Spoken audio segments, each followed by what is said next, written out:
The girl was amazed to see the boy. He turned out to be surprisingly cute. She felt embarrassed she wanted so much to touch his hair, and those chubby cheeks just drove her crazy. But she understood that she could not allow herself such liberties.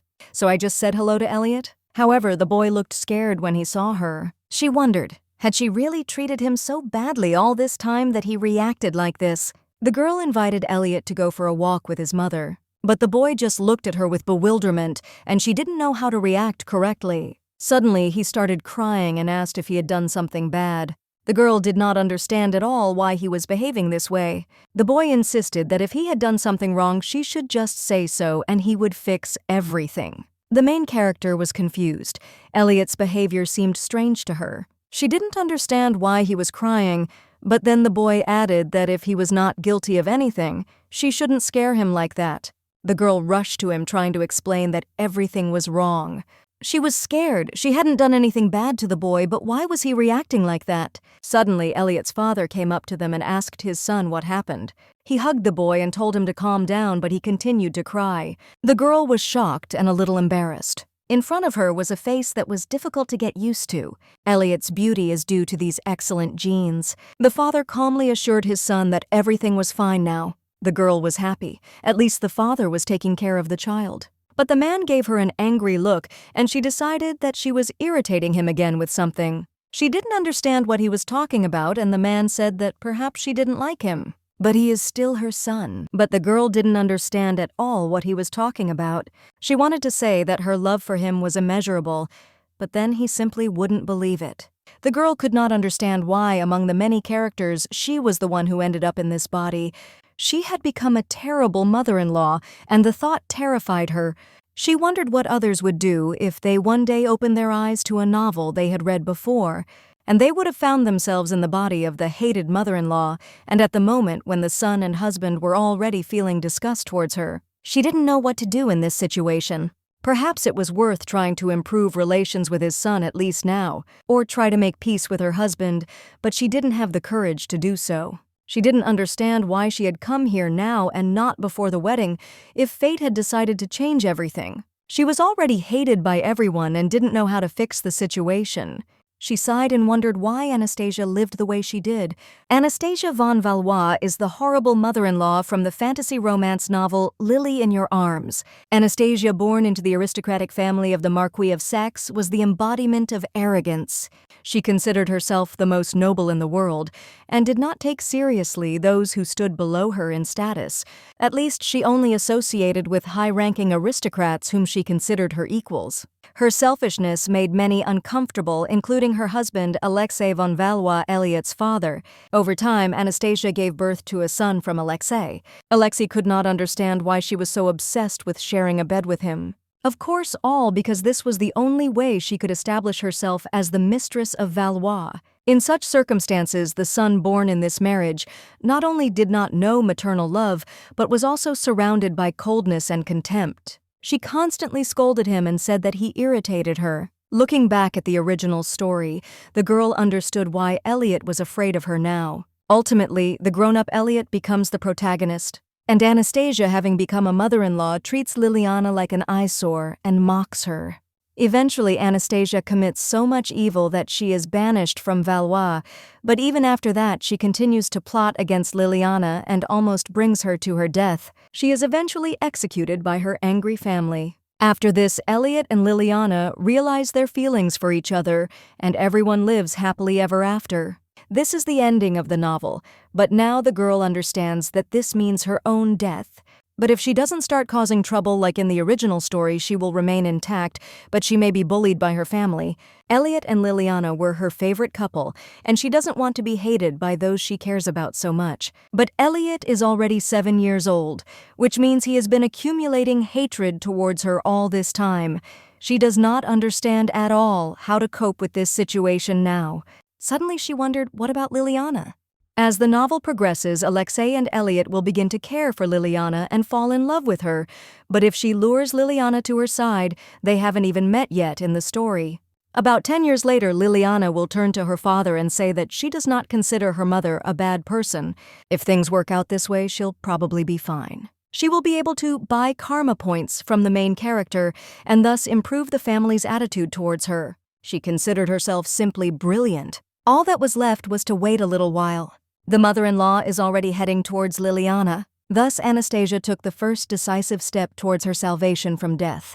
This orphanage turned out to be even bigger than she thought. Liliana was abused in this shelter. Although the Duke of Everett's family had great influence and a rich family history, Liliana was their only daughter. As a result of an accident, she lost her parents and was placed under the guardianship of a distant relative, Baron Rondini. He had a deep-rooted sense of inferiority towards Everett's family. The only real reason he had for caring for Liliana was the Everett family inheritance. However, his plans did not come to fruition. Alexe, a longtime friend of the Count, defended his property, and eventually the arrows of envy, jealousy, and discontent of the Count and Countess Rondini fell upon the young Liliana in the form of violence. When the little girl begged to be let go to Alexe, the Baron placed her in an orphanage. She did not understand how he could do this to her future daughter-in-law. Even knowing that Alexe was close to the Duke and Liliana and Elliot were in a relationship leading to marriage, they were not afraid of anything, continued to humiliate her and see in her only money. The Rondinis will probably be very surprised at what the lady protagonist is going to do. She knocked, and then the girl ran up to her, curiously asking who she was. At that moment, she realized that she was familiar with this child because she had eyes the color of young spring shoots. The girl also had curly blonde hair. She asked in bewilderment what the lady had come for. It was definitely Liliana, and Anastasia couldn't help but admire her. This child looked like an angel without wings, but the girl did not understand why the lady was behaving so strangely. I needed to calm down. She looked exactly as described in the novel, but it was better to ask again just in case.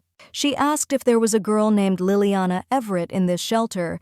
The girl was surprised and then said that it was her, as she thought such a beautiful child could not be the main character of this novel. Until now, she was sure that her son was the cutest child in this world, but no, her daughter-in-law turned out to be even cuter. She had to remain sane, so she simply introduced herself to the girl and asked if the Baroness was inside. The girl said in a frightened voice that she thought he was talking about the director of the shelter, and the woman did not quite understand what she was talking about. Baroness Rondini was indeed the director of the orphanage, but Lilia was her relative, as was her husband. However, the girl spoke as if she were an ordinary pupil, which seemed a little strange. I wonder what their attitude is towards this little girl. She decided to leave it at that for now and asked where the director of the shelter was now. The girl said that she couldn't even imagine that this woman was going to adopt her. After all, such a magnificent lady as she would never take away such a handicapped child as she. The woman did not quite understand what the girl was talking about and decided that perhaps she was referring to someone from another shelter. The girl added that if the lady is from another shelter, then she asks not to take her. Because of this, the woman was completely confused and did not understand what was happening. The girl said that she would certainly disappoint her because she worked poorly. Her movements were awkward, and she also ate too much. If they take her away, they will have to spend a lot on food, and besides, there will be other problems with her. The woman looked closely at the girl, trying to understand what she was so afraid of. But the girl didn't answer. She just kept silent and tried to explain where the director was now. She also noted that the director said that other shelters were a living hell. The woman did not understand at all what was being discussed. The girl added that she was told that children there were beaten every day, especially those who could not work normally. They were hit in the face, and those who do not obey are placed separately from everyone else under arrest for a week. At least their shelter accepted a lazy girl like her, but if they send her somewhere else, they will beat her every day. The woman was completely horrified. She didn't even know how to react to it. It was just crazy, and she was literally seething with anger. She didn't understand what they had said to this little girl and how an orphanage could treat children like that. It was more like a barracks. Besides, these terribly dirty and worn-out clothes are right on the girl. And the wound on her hands looks terrible too. I feel sorry for this child. She doesn't understand how this can happen. And in principle, no one knew that something like this still existed. It's a shelter where they take one child and treat him terribly. She said that firstly, she has no connection with another shelter. The girl was very happy and even a little embarrassed. The lady also noted that she was generally a quiet girl and asked why she needed the director and why she was looking for her in particular. This girl is a child who deserves much better treatment than she is currently receiving. Once she gets out of here, she will meet people who will love her. And all this time she was imprisoned here thinking that cruel treatment was natural. However, the truth was that the lady had come to take her away. She noted that she hadn't introduced herself yet, so she would do it now. The woman had warm hands now. The girl knew what it was like to feel happy. It's a happy feeling when someone strokes your hair like that. The lady said her name was Anastasia von Valois. The girl then thought that this lady had a very cool name. But then she got very scared when she realized it was Anastasia, the only duchy of its kind in the Valois Empire. The same Valois who can knock a flying bird out of the sky with just one look. She doesn't understand why such a great man wants to find her. The lady also noted that she is also the mother of Elliot von Valois, who is her fiancé. The girl was a little surprised when she heard this. Then the lady realized that she had accidentally blurted it all out at once, and then she noted that they would talk about this in more detail later. She didn't understand how she could have shocked such a kind and sweet child and her future daughter-in-law at that so much. So she decided that she would make everyone suffer, including Baron and Baroness Rondini. The inside turned out to be better than the lady thought. The wallpaper looked neat. The girl said that the hat could be taken off. Anastasia thought about the fact that the children here looked healthy. Maybe it's because they regularly do inspections here. Lily, on the contrary, looked more neglected than the other orphans. Anastasia was surprised when she saw the girl picking up trash. She came closer and noticed that she was cleaning and carrying dishes. So naturally, she performs the duties of a servant, but she's only a 7-year-old child. Now she works nonstop to the point that it causes her pain. Acts as if it couldn't be any other way. All the information about the main character being abused was expressed in the novel in just one sentence. However, Lilia's hellishly difficult days cannot be described in just one phrase. This is probably why the main character has such a nasty feeling in her soul now. The girl said that they had already arrived, so the lady could go with her. When she knocked, the headmistress asked who had come. The girl said that it was she, Lilia, and that she wanted to tell her something. But before she could say anything, she screamed that she didn't want to see this useless creature. The woman was in complete shock, and the headmistress continued to yell at Lilia. She insisted that she should under no circumstances be disturbed when her daughter arrived, but when she saw the Duchess of Valois in front of her, her face distorted with surprise. The Duchess demanded that the headmistress take the trouble to explain the situation to her. The woman looked frightened, and Anastasia asked why the child who would become her daughter-in-law was not living in the Rondini mansion, and is in such conditions in a shelter.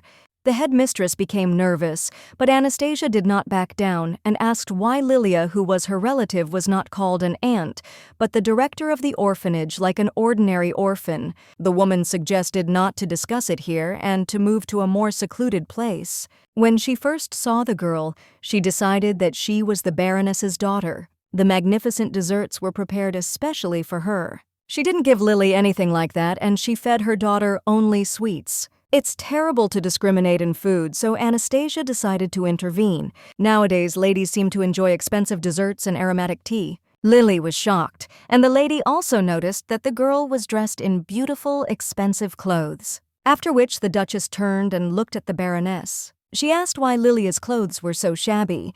Even the maids' outfits looked better. The headmistress hastily declared that she would explain everything and would certainly correct it. The lady just smiled and asked again if she was really going to fix it. And then she asked if she really thought the Duchess would let her hush it all up after what she had seen. The woman was clearly nervous. Fear was evident on her face. It hadn't bothered her before, and now she didn't understand why this woman had appeared now. She spent so much money to shut everyone's mouths, and now everything is falling apart.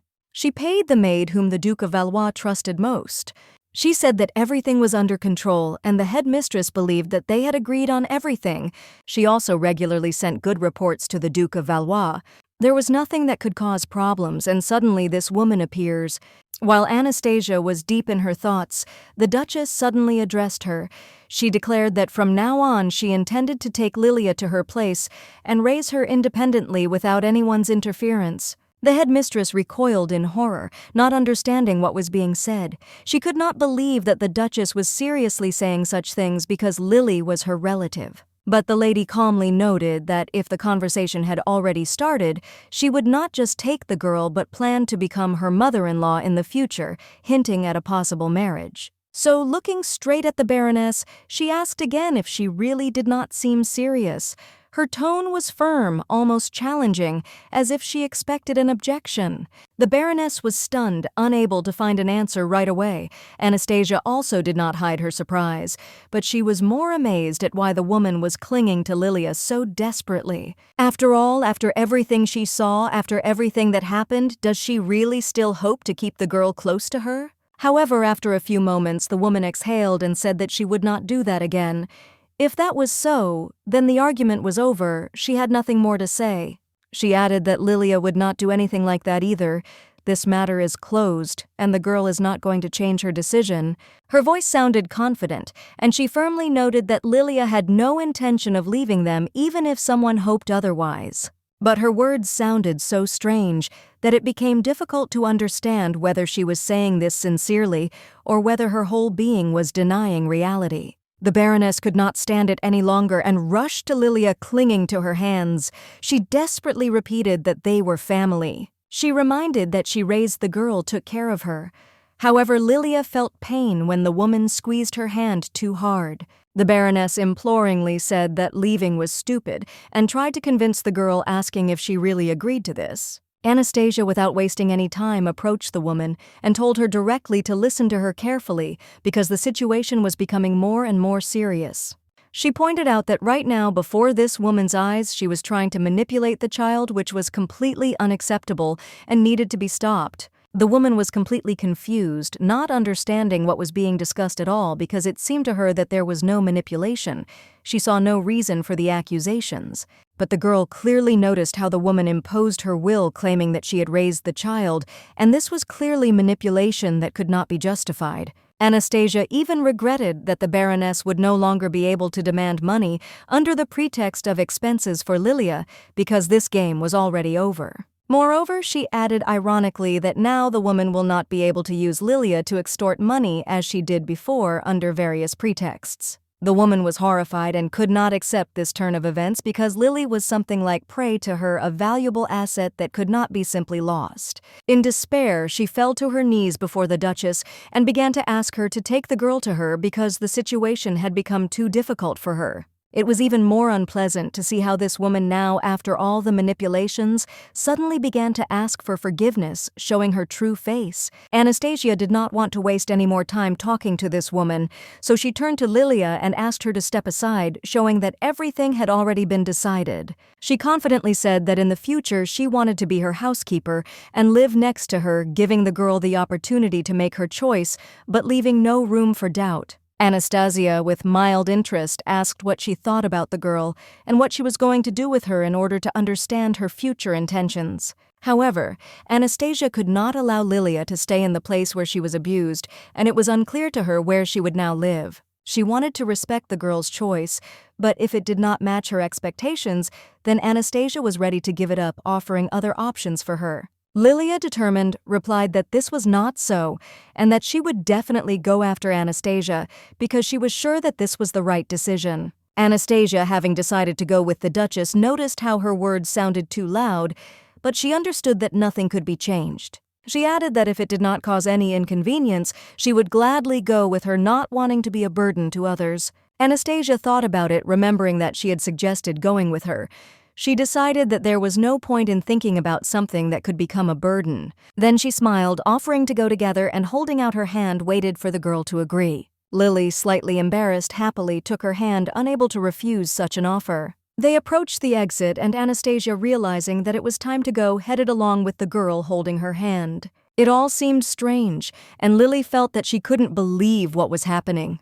She thought that her life would be here in this place, and that she would not be destined to see anything new. Everything would be the same. This feeling of being trapped in a huge, vicious circle did not give her any peace, and she could not get out of this state. But now, when she saw the clear sky, it seemed incredibly beautiful to her, and for the first time, she felt freedom. The girl burst into tears, feeling the wind caressing her face, and she felt pleased by such unexpected freedom. Holding hands with Anastasia, Lilia felt safe, and it was very pleasant and comforting. Anastasia's warm, friendly hand gave her confidence and reassured her as if she were a part of something important. When Anastasia noticed that the girl was crying, her heart sank with sympathy, and she decided to find out what happened. Turning to her, Anastasia asked what caused the tears, but Lilia hastened to answer that everything was fine. Lilia admitted that she was crying with happiness, not realizing how much this new feeling of freedom and joy had shaken her. Asking for forgiveness, the girl embarrassedly tried to justify herself, but Anastasia squeezed her hand tightly, calming her down. She said that if Lily wanted to cry, she could do it as much as she wanted, but there were important things she needed to know. Anastasia confidently stated that Lilia would live happily in her house, and she should not doubt it. The girl, of course, agreed and immediately smiled, realizing that she was being offered something interesting and exciting. There was a sparkle in her eyes. However, she soon noticed that everything that was happening was actually incredibly wonderful for her.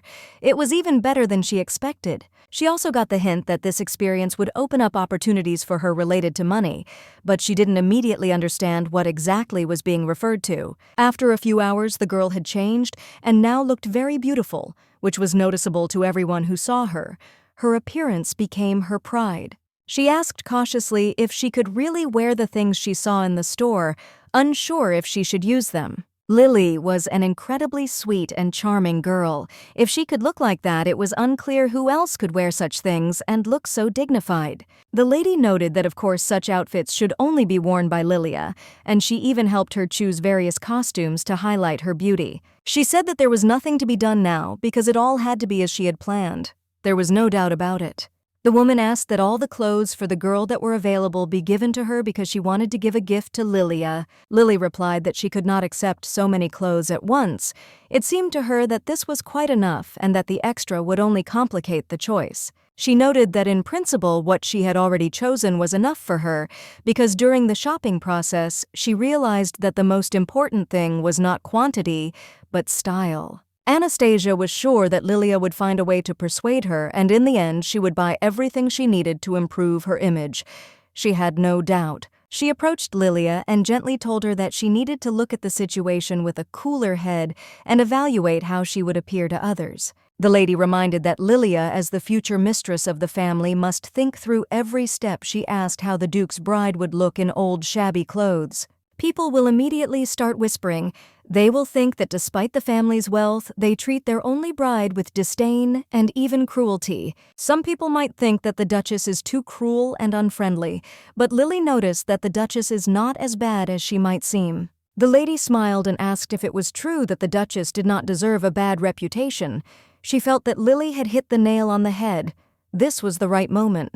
She noticed that in such a case, Lilia simply had to dress herself in beautiful, decent clothes to create the right impression.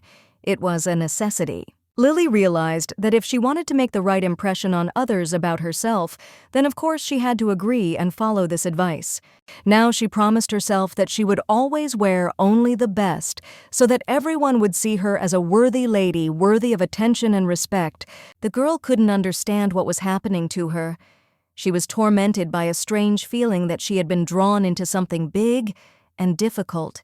She couldn't figure out her feelings. It had already been decided that the rest of the clothes would be sent to the estate, so the lady and the girl began to pack up and leave. Their journey continued. Everyone present was stunned when they saw the lady walking with the girl. This combination suddenly attracted all eyes. The people saw the Duchess and their faces were full of questions. They could not understand what was happening because it was the first time they had met such a girl. The girl, despite her small size, managed to get the Countess to hold her hand. This surprised everyone because the Duchess was rarely around children. Everyone who observed thought that what was happening was too unusual and could not find an explanation for what was happening in front of them. Those around could not help but notice how the situation was unfolding.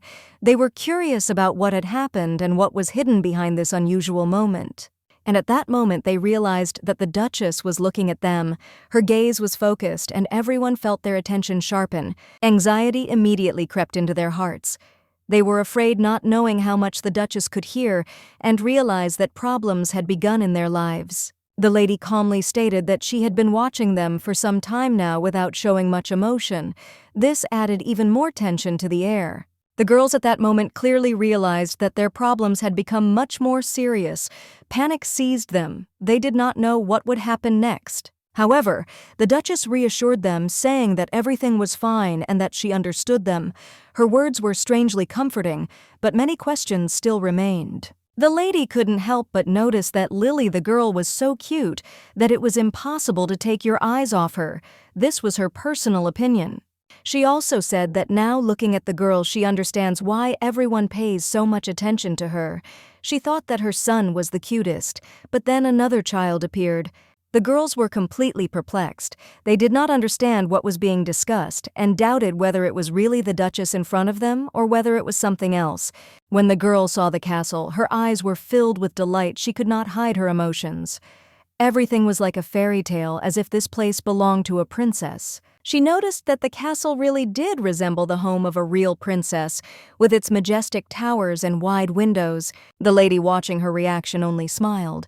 Little Lily was so cute that her heart literally melted from her sincere joy. As soon as they entered, the girl was literally shocked by what she saw. For her, it was a real palace, like in fairy tales about queens and empresses. She could not contain her emotions and said that this place was like the palace of the Empress herself, so luxurious and majestic. Lily was so spontaneous and sweet that the lady did not even know how to restrain her feelings. Looking at her, she felt something tender and touching. At some point, the lady felt a little sad for the girl. Her eyes showed naivety and tenderness, but perhaps also invisible pain. But at that moment, her attention was drawn to a boy who, in her opinion, looked no less frightened. He froze when he saw her, and she herself felt alarmed. The boy was so cute that the lady could hardly resist the urge to go up and hug him. She realized that she had to be careful with her feelings so as not to cause harm. She tried to calm down, realizing that her emotions needed to be under control so as not to create unnecessary problems or tension. The lady smiled at the boy, but was surprised by his reaction. He did not retreat as he had done before, and did not hide, which was unexpected for her. A few hours ago, this boy had been afraid of her, and she clearly remembered his rapid escape when he saw her for the first time. However, now she noticed that the girl was looking at the boy with some strange interest. This look was filled with questions that she could not immediately understand. The boy looked puzzled as well, and they both stood there hesitant, unsure of what to do next. The tension in the air was palpable. As they approached each other, neither of them dared to speak first. Instead, they simply stood there in silence, feeling a strange excitement. The lady couldn't help but smile at all this cuteness. The sight of two children who didn't even know how to communicate was incredibly touching. She almost forgot about everything when she looked at these children.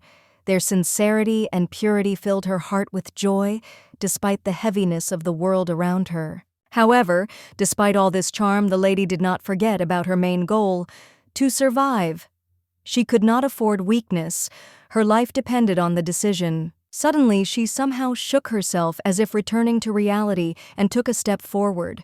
The lady said decisively to diffuse the situation so that Lily could introduce herself. The boy, not expecting such a turn of events, was a little confused but still said his name. "This is the younger Duke Elliot of Valois," he said with a slight bow. The girl, a little scared and shy, bowed back. She understood that she had to behave respectfully, even if her heart was still full of emotions. "Her name is Lily Everett," the girl said quietly but confidently, trying to look dignified as she had been taught. The boy blushed with embarrassment when he heard that Lilia was his fiancée. He felt awkward from such words and did not know how to react. They decided to just have fun watching the guy blush. They were sure that his face would turn red and he would not be able to hide his embarrassment. When the guy heard this, he was stunned. He didn't know that she considered him her fiancé.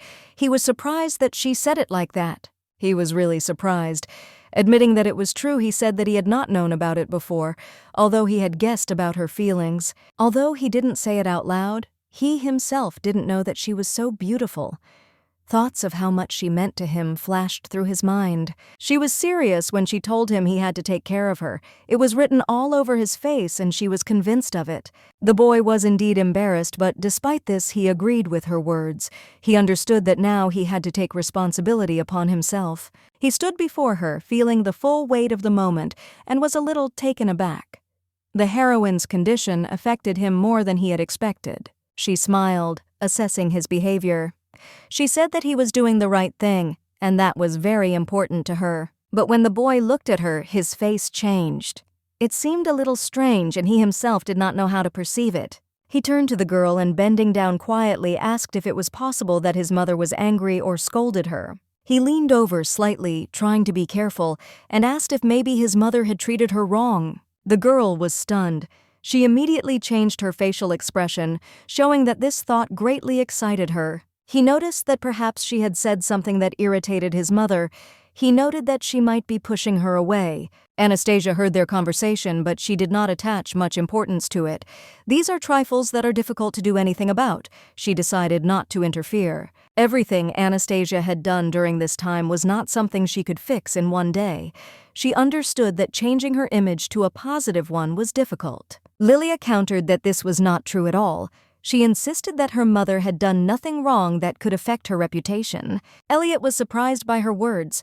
He asked again, not quite understanding what she was talking about and what exactly she meant at this moment. Lily, without hesitation, replied that it was precisely because of these actions that her mother was so good that she deserved only positive reviews. After saying this, Lilia became a little embarrassed and smiled slightly, feeling that her words were a little too open for such a moment. Anastasia, hearing this, also felt embarrassed.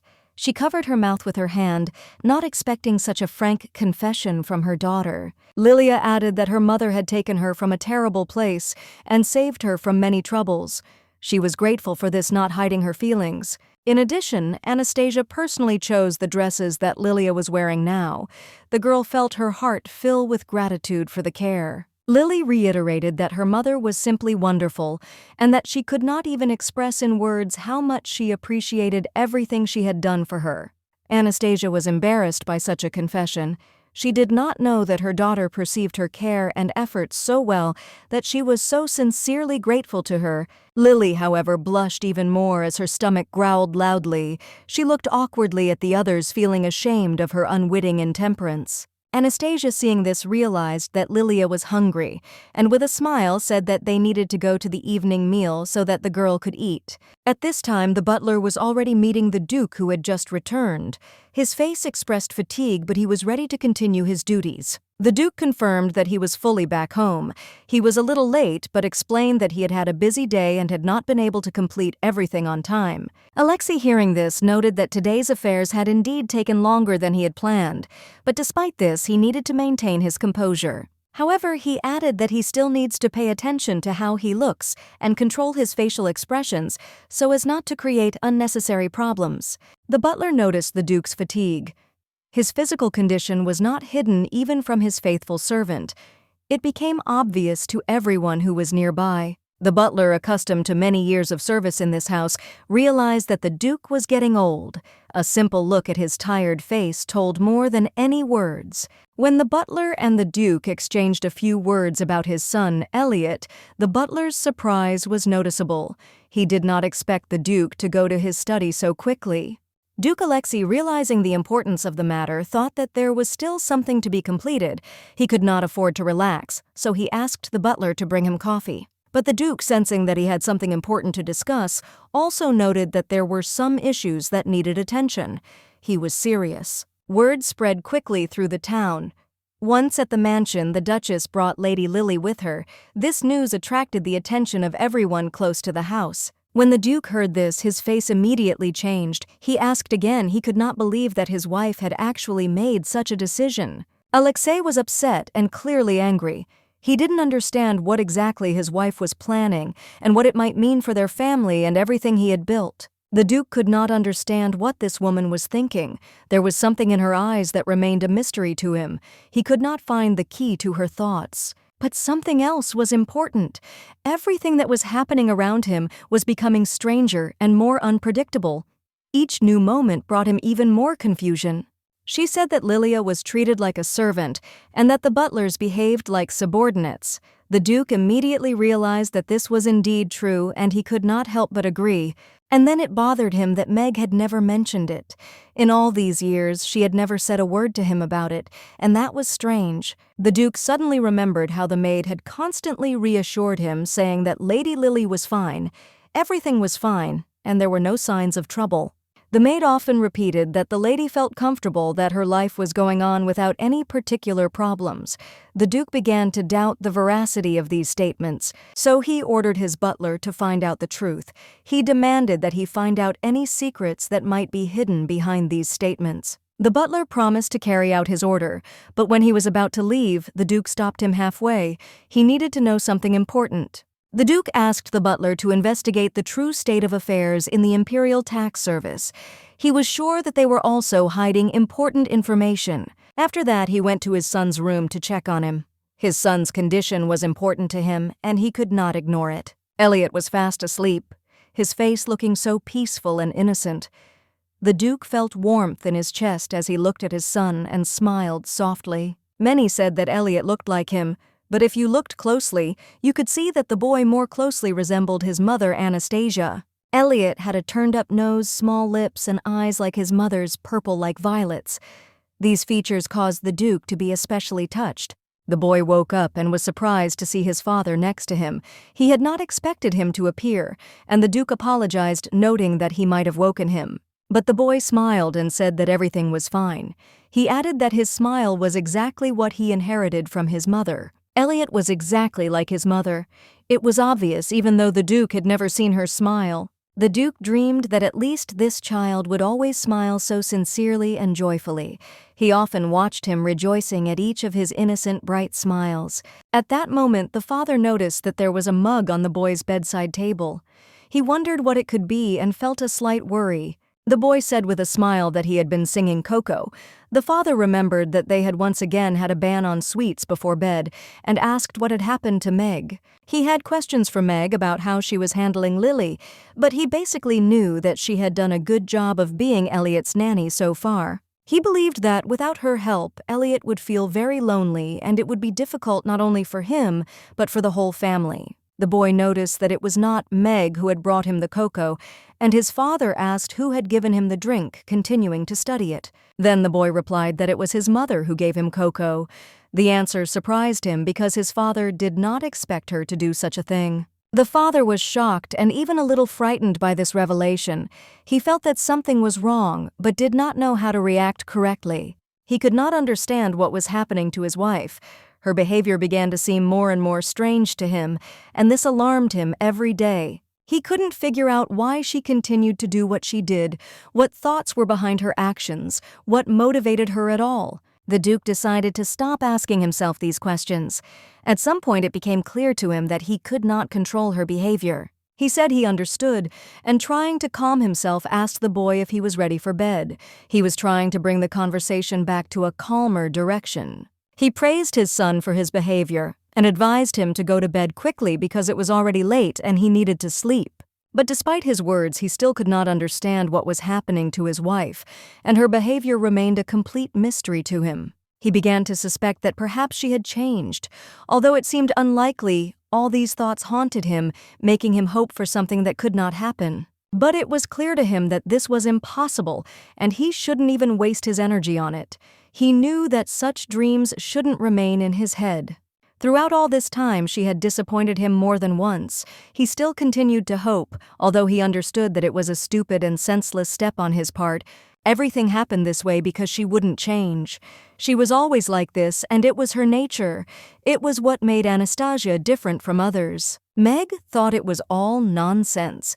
She couldn't believe that something like that was even possible. It seemed ridiculous and not worth paying attention to. She couldn't understand what had happened to the lady. Why had she suddenly started behaving like this when she had always been different? It was strange and unclear. It was unclear why she suddenly became so concerned about Elliot. Meg sincerely hoped that this would not continue and that everything would soon return to its place. The whole situation became even stranger when Anastasia came to the boy and told him not to worry. She brought him a cup of cocoa like never before. The boy was completely shocked by this turn of events. He did not expect this. She only wished him good night, but for him, it was something incredible. After this, the boy, still confused, turned to his nanny and wanted to tell her something. He could not understand what was happening and decided to share his thoughts. He noticed that his mother seemed especially affectionate to him that day. This behavior was unusual for him, and he could not ignore it. Before, when he encountered her at night, he always felt her coldness and detachment, but today everything was different.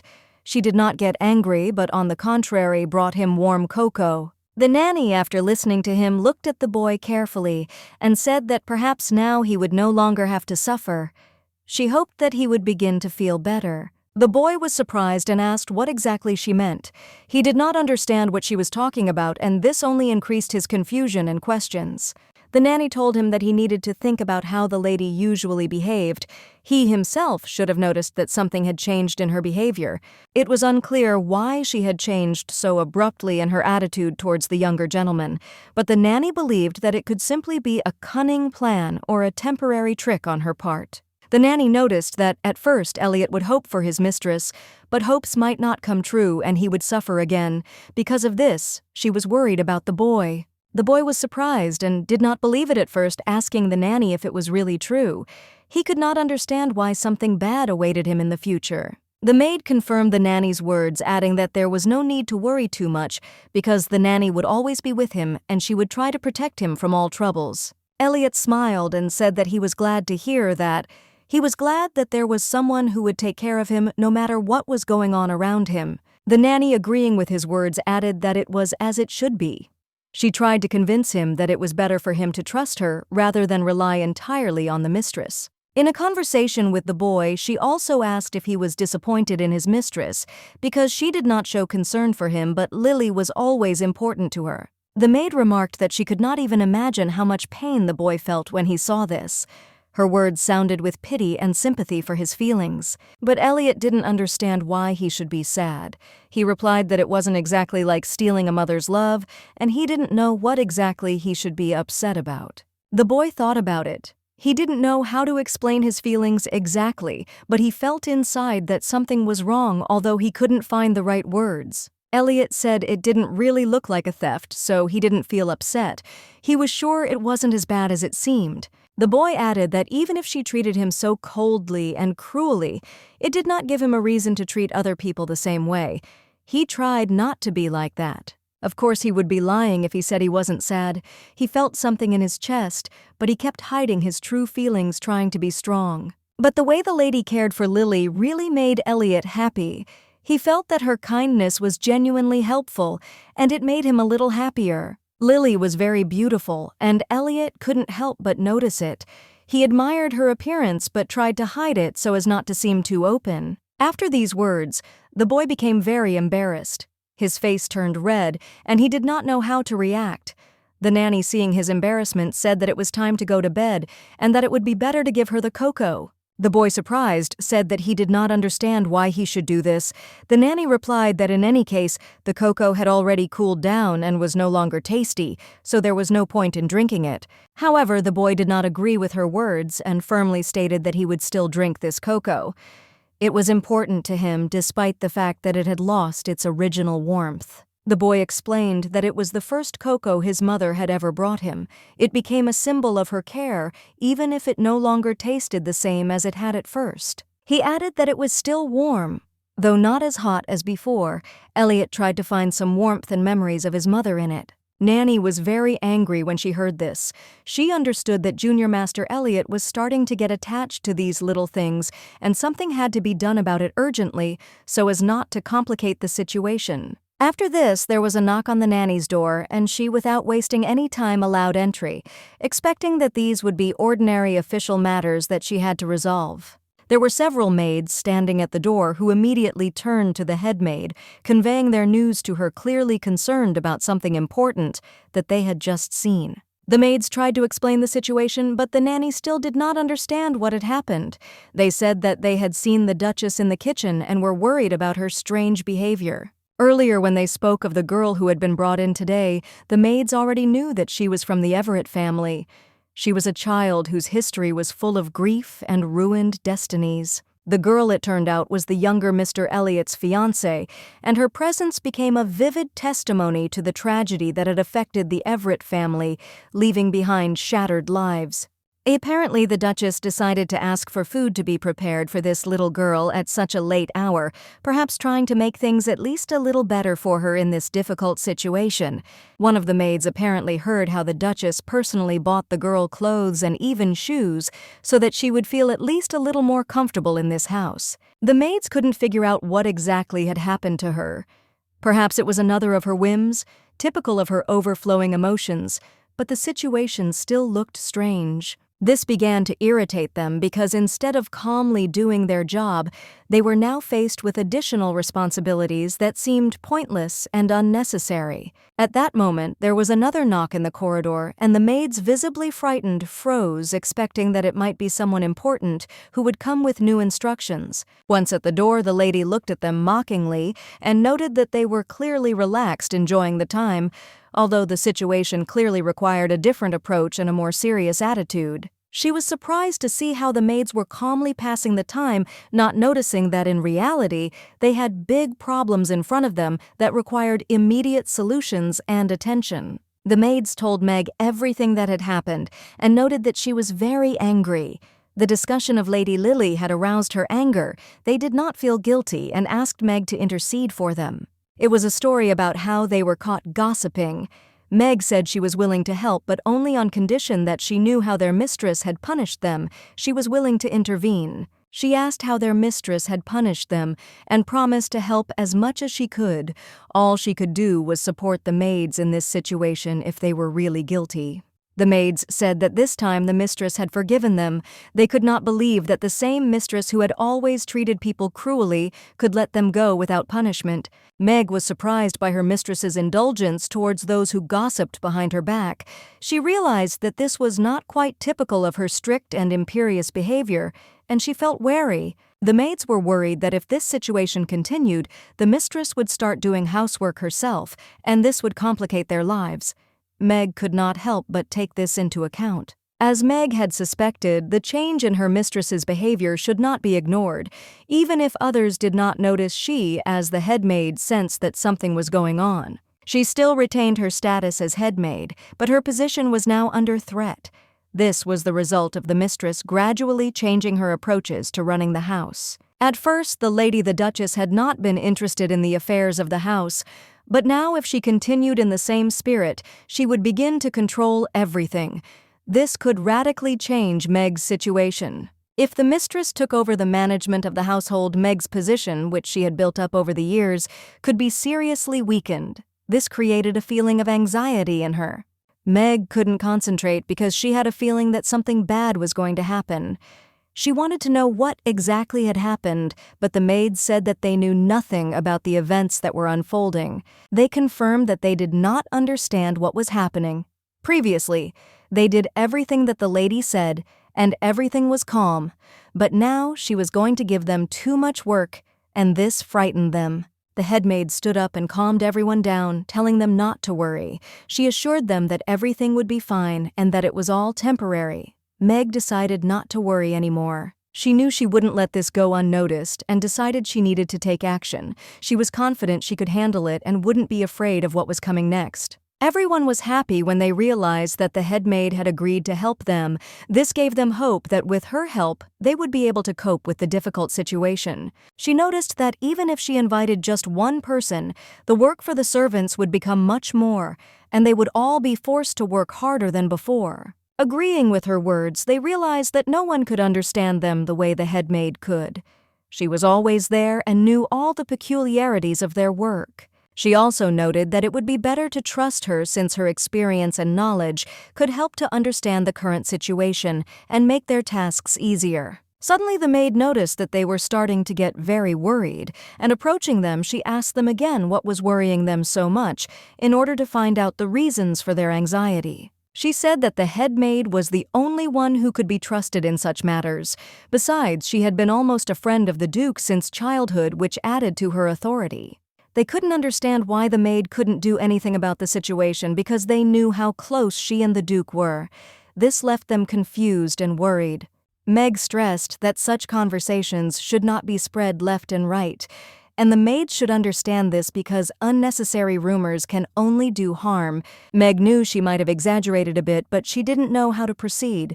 The situation was complicated, and her indecision only increased her anxiety. She couldn't figure out how to make the lady cool her attitude towards the family again, because she was sure that there must be some way to change the situation. In the morning, the lady woke up and felt a strange movement, as if something was moving under the blanket. She did not immediately understand what exactly it was, and was slightly surprised. After that, she realized why her blanket was moving. It was because someone was lying next to her, and she immediately decided to find out what was going on. Latochka was lying next to her fast asleep, and everything looked so peaceful that she couldn't help but smile. Latochka was sleeping nearby, and her presence in the room created a feeling of warmth and comfort. The lady was touched because it was such a sweet sight that she could not ignore it.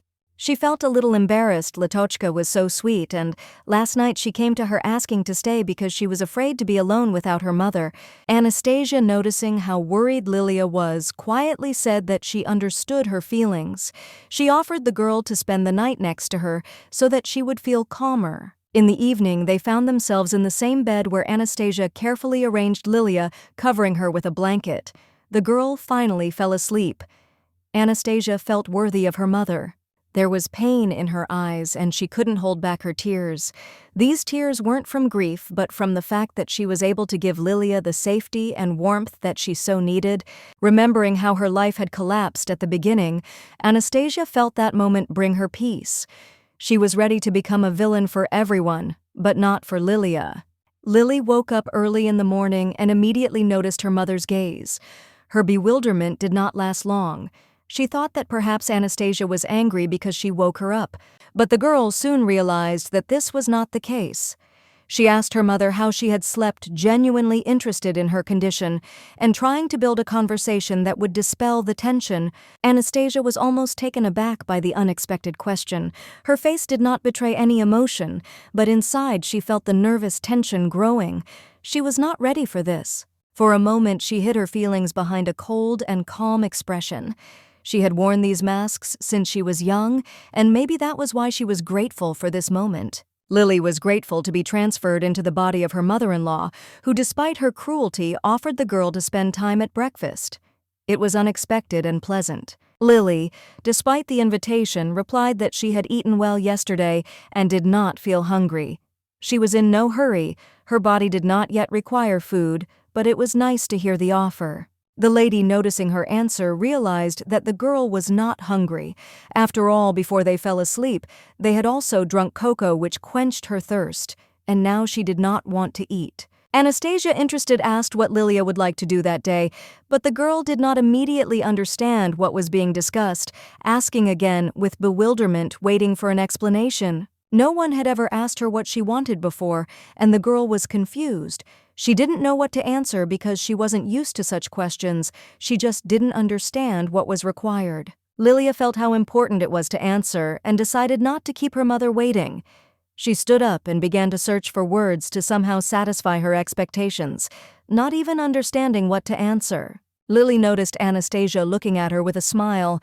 The girl felt that her mother's gaze was full of expectation, but she did not know what exactly she wanted to hear from her at that moment. In the end, Lilia said that she just wanted to be near her mother. It was sincere because she didn't need anything else. She just wanted to spend time with Anastasia. Anastasia was a little surprised and, smiling softly, asked if that was really all. The girl just wanted to be close. It seemed to her that there was something more to it than it seemed. Lilia clarified that if she interferes, nothing will change. She is not going to cause inconvenience. She will just be there, not demanding attention, but always close to her mother. Lilia confidently added that sometimes being close is enough. She did not demand more than just her mother's presence, because for her it was important and sufficient to be happy. Anastasia gently stroked Lilia's head, feeling the warmth and closeness. She told the girl that she was also very happy to spend time with her, enjoying every moment. Anastasia added that if Lilia stays nearby, it will make her much happier, and she will definitely not interfere. On the contrary, her presence will only brighten the day. Lily smiled, feeling her heart filled with joy. She replied that she would be happy to stay with Anastasia because she enjoyed being in her company. Anastasia, stroking the girl's hair, thought about what they should do. She wanted to choose something exciting that would bring joy and satisfaction to both of them. She was looking for something safe, kid-friendly but not too boring, something that would be interesting for both her and Lilia, something that would create an atmosphere of fun. After thinking for a long time, Anastasia came to the conclusion that the ideal activity could be something sweet and crunchy, which almost all children like. It seemed like a great idea. With a smile, Anastasia turned to Lilia, offering to bake cookies together. She was sure that this activity would bring joy and create a special atmosphere. Lily responded immediately, agreeing with great enthusiasm. Anastasia noted how quickly the girl responded, and it made her think about her selfless willingness. She asked Lilia again if she had really thought about it before agreeing. Anastasia joked that even if she had suggested doing something less interesting like weeding, Lilia would have agreed anyway. Anastasia, watching the process, could not help but notice how great what they did turned out. It seemed that all the efforts were justified, and the result exceeded expectations. Lily looked with delight at the cookies they had just made. Her eyes were shining with happiness, and she could not hide her admiration for the result. The girl, barely containing her surprise, exclaimed how amazing it was that from simple ingredients, one could create something so beautiful and cute to look at, and most importantly, delicious. Her happiness was obvious, and Anastasia could not help but be touched by how sincerely Lilia rejoiced, because for her it was a special moment that remained in her memory for a long time. Finding herself in the kitchen without maids, Anastasia realized that this was a very good decision. Having freed up space for their joint work, she felt real harmony. At that moment, something strange suddenly caught Anastasia's attention. It was something unexpected, but something elusive made her turn her head. She noticed that Elliot, who had fallen awkwardly along with his books, was where he was not expected. Moreover, the air around him was filled with a sweet smell that Elliot himself did not recognize. Elliot, noticing her gaze, suddenly burst into tears, apologizing.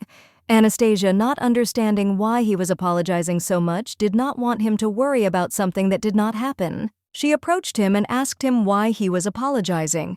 He hadn't done anything wrong. Besides, he had fallen himself and not because of anyone else. Everything was fine, but she was still interested. The boy, quickly wiping away his tears, replied that he had accidentally dropped the book. He hadn't fallen. Everything was fine. His words were calm, but there was uncertainty hidden in them. After these words, he stood up, smiled at his mother. His face became more confident, and she noticed how his eyes filled with light again. He thanked her sincerely for the cocoa she had given him yesterday. It was a small but warm confession that warmed her heart, just like that drink in the moment of winter cold. She couldn't help but notice how cute he looked at that moment. Her hands almost reached out to kiss his cheeks, but she held back, knowing she had to control herself. Anastasia laughed, looking at him, and said that there was no need to thank her for such a trifle.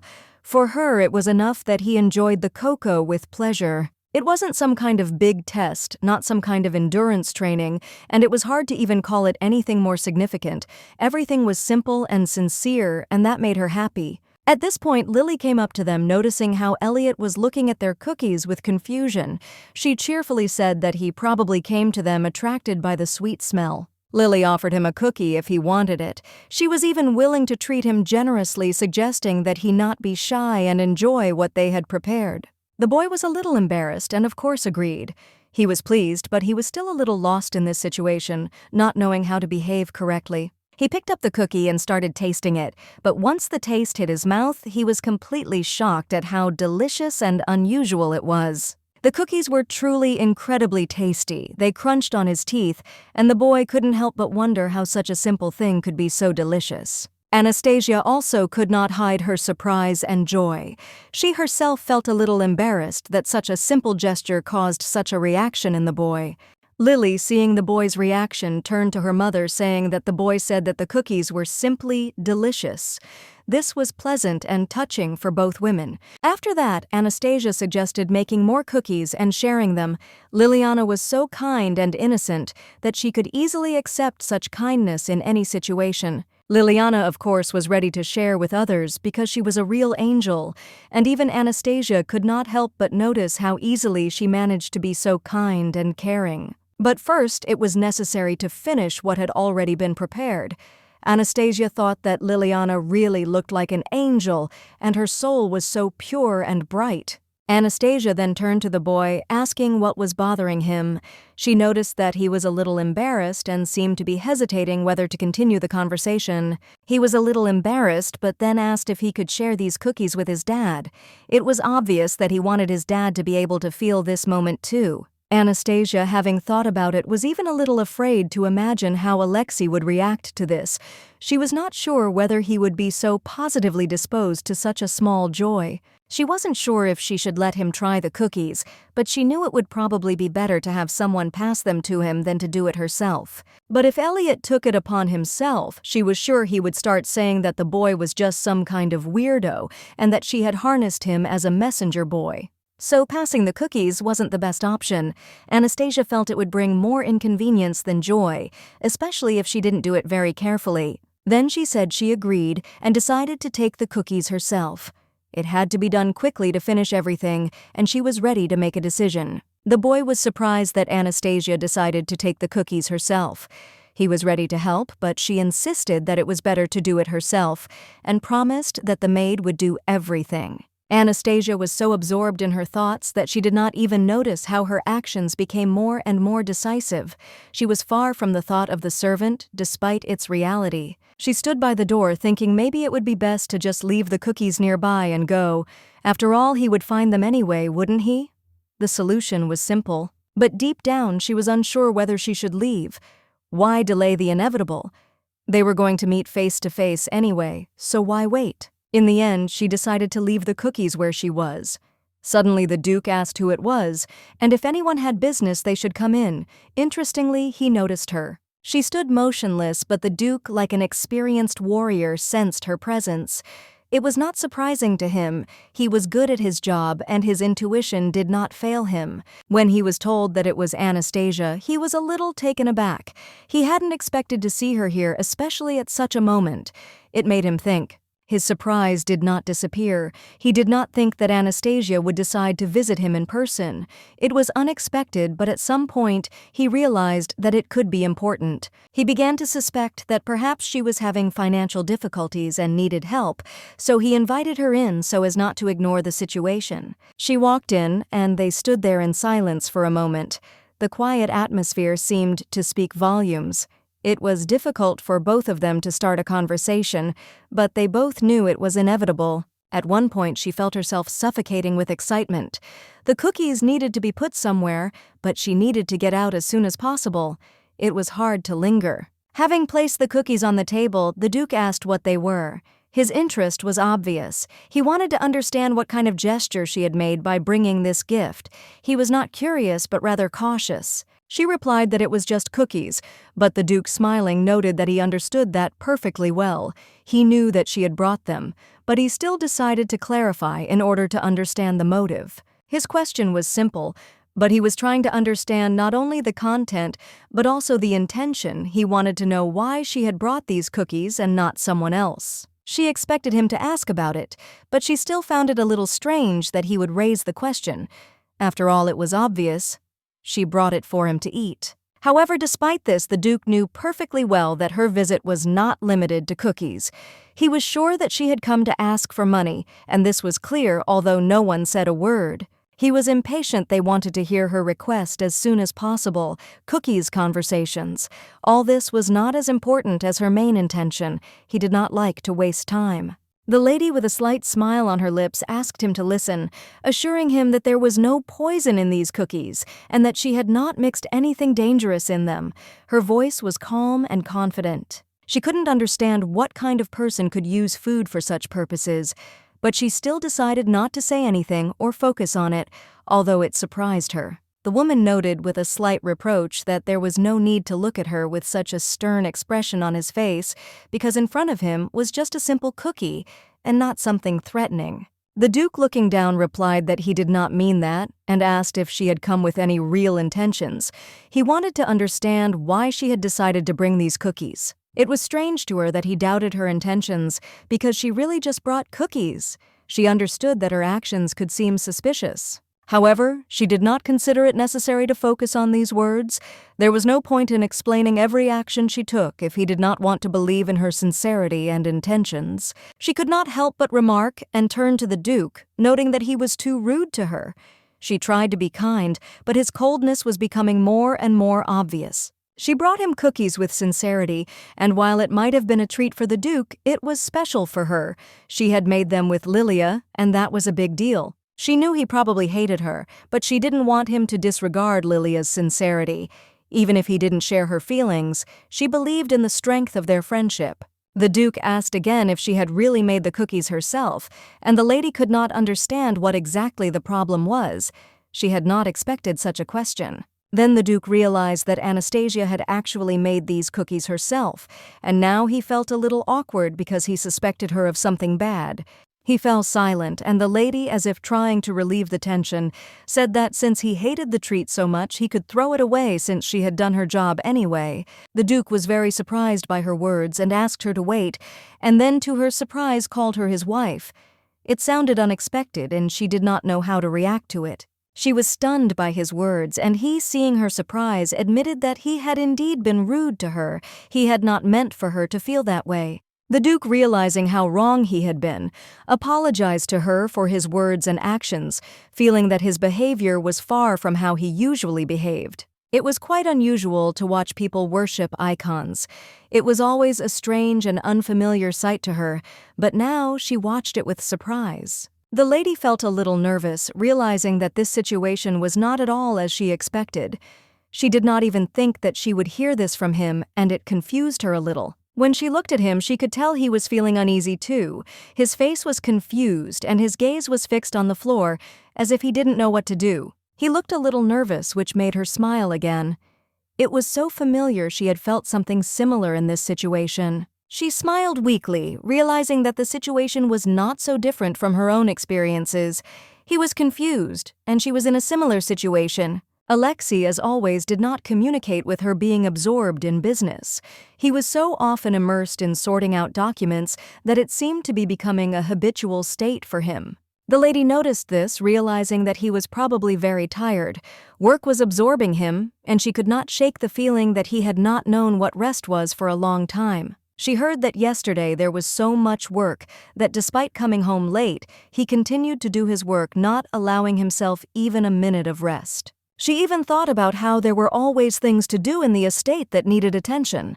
The work never ended, and for him, it seemed there was never a moment to relax. The Duke was somewhat puzzled by the lady's offer. He did not understand what exactly she meant when she said that she could help him with his affairs, and this clearly confused him. His surprise was quite justified.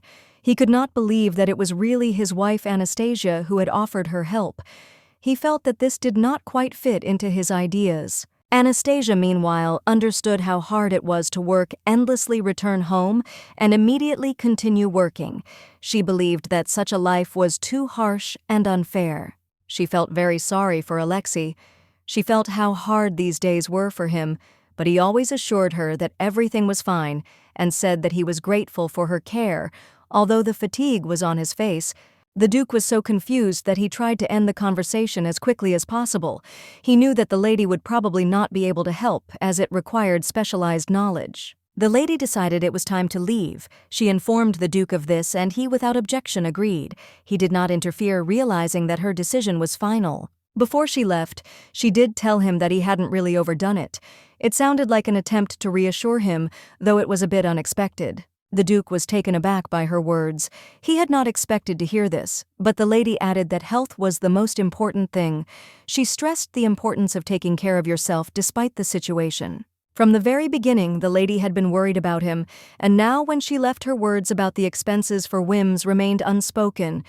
She left without discussing unnecessary details. She perceived everything as if through the prism of another person, but it was unlikely that her soul had truly changed. However, her actions were so changeable that it made one wonder. He couldn't understand at all what exactly had happened to make her behavior change so much. Everything was happening quickly, and every step she took seemed mysterious, unlike her usual behavior. He stopped looking at the cookies and couldn't believe that she had made them herself. It was amazing because she had never shown such skill before, and he was stunned. He decided to try the cookies, and remembering her words when she mentioned that she hadn't added anything to them, he thought about it. Many questions arose in his mind. It made him smile. He couldn't help but chuckle, feeling a little light-hearted about the moment. The cookies weren't that bad, and his reaction was almost funny. When Elliot tasted the cookie, he immediately noticed that it was incredibly sweet. The taste literally exploded on his tongue, but for some reason, he liked it. Lilia thought that her mother Anastasia was simply an incredible woman. She was always special to her, and in her eyes there was no one more beautiful and intelligent. Lilia noted that she had never met anyone as wonderful as her mother. For her, Anastasia was the best woman in the world. Elliot thought that if someone had heard all these enthusiastic stories from Lilia, they would probably have thought that Anastasia was her real mother, and not just a woman who took care of her. The boy couldn't help but ask why Lilia loved and admired her mother so much. He sincerely couldn't understand what made her admire Anastasia so much. Lily was surprised by this question because she had not thought about it. Elliot noticed that she always said only good things about Anastasia, and this seemed strange to him. He couldn't understand why Lilia admired Anastasia so much. There was not a single negative side to her stories, and this made him wonder about her feelings. The thing is that with him, Mother Anastasia is completely different. She was not like everyone else, and it was her attention and care that made him feel different. The girl was shocked by this and did not know what to answer. She simply remained silent, not knowing how to explain her feelings towards Anastasia, whom she considered an amazing person. But then Lilia lowered her eyes and quietly said that for her mother was a real super person. She was the first one who showed her care and attention when no one noticed. Anastasia was the first woman who accepted Lilia as her own, cared for her, and was truly interested in her wishes. She was an example for her of how to be strong and kind at the same time. Lilia remembered how her mother first took her hand when she felt lost.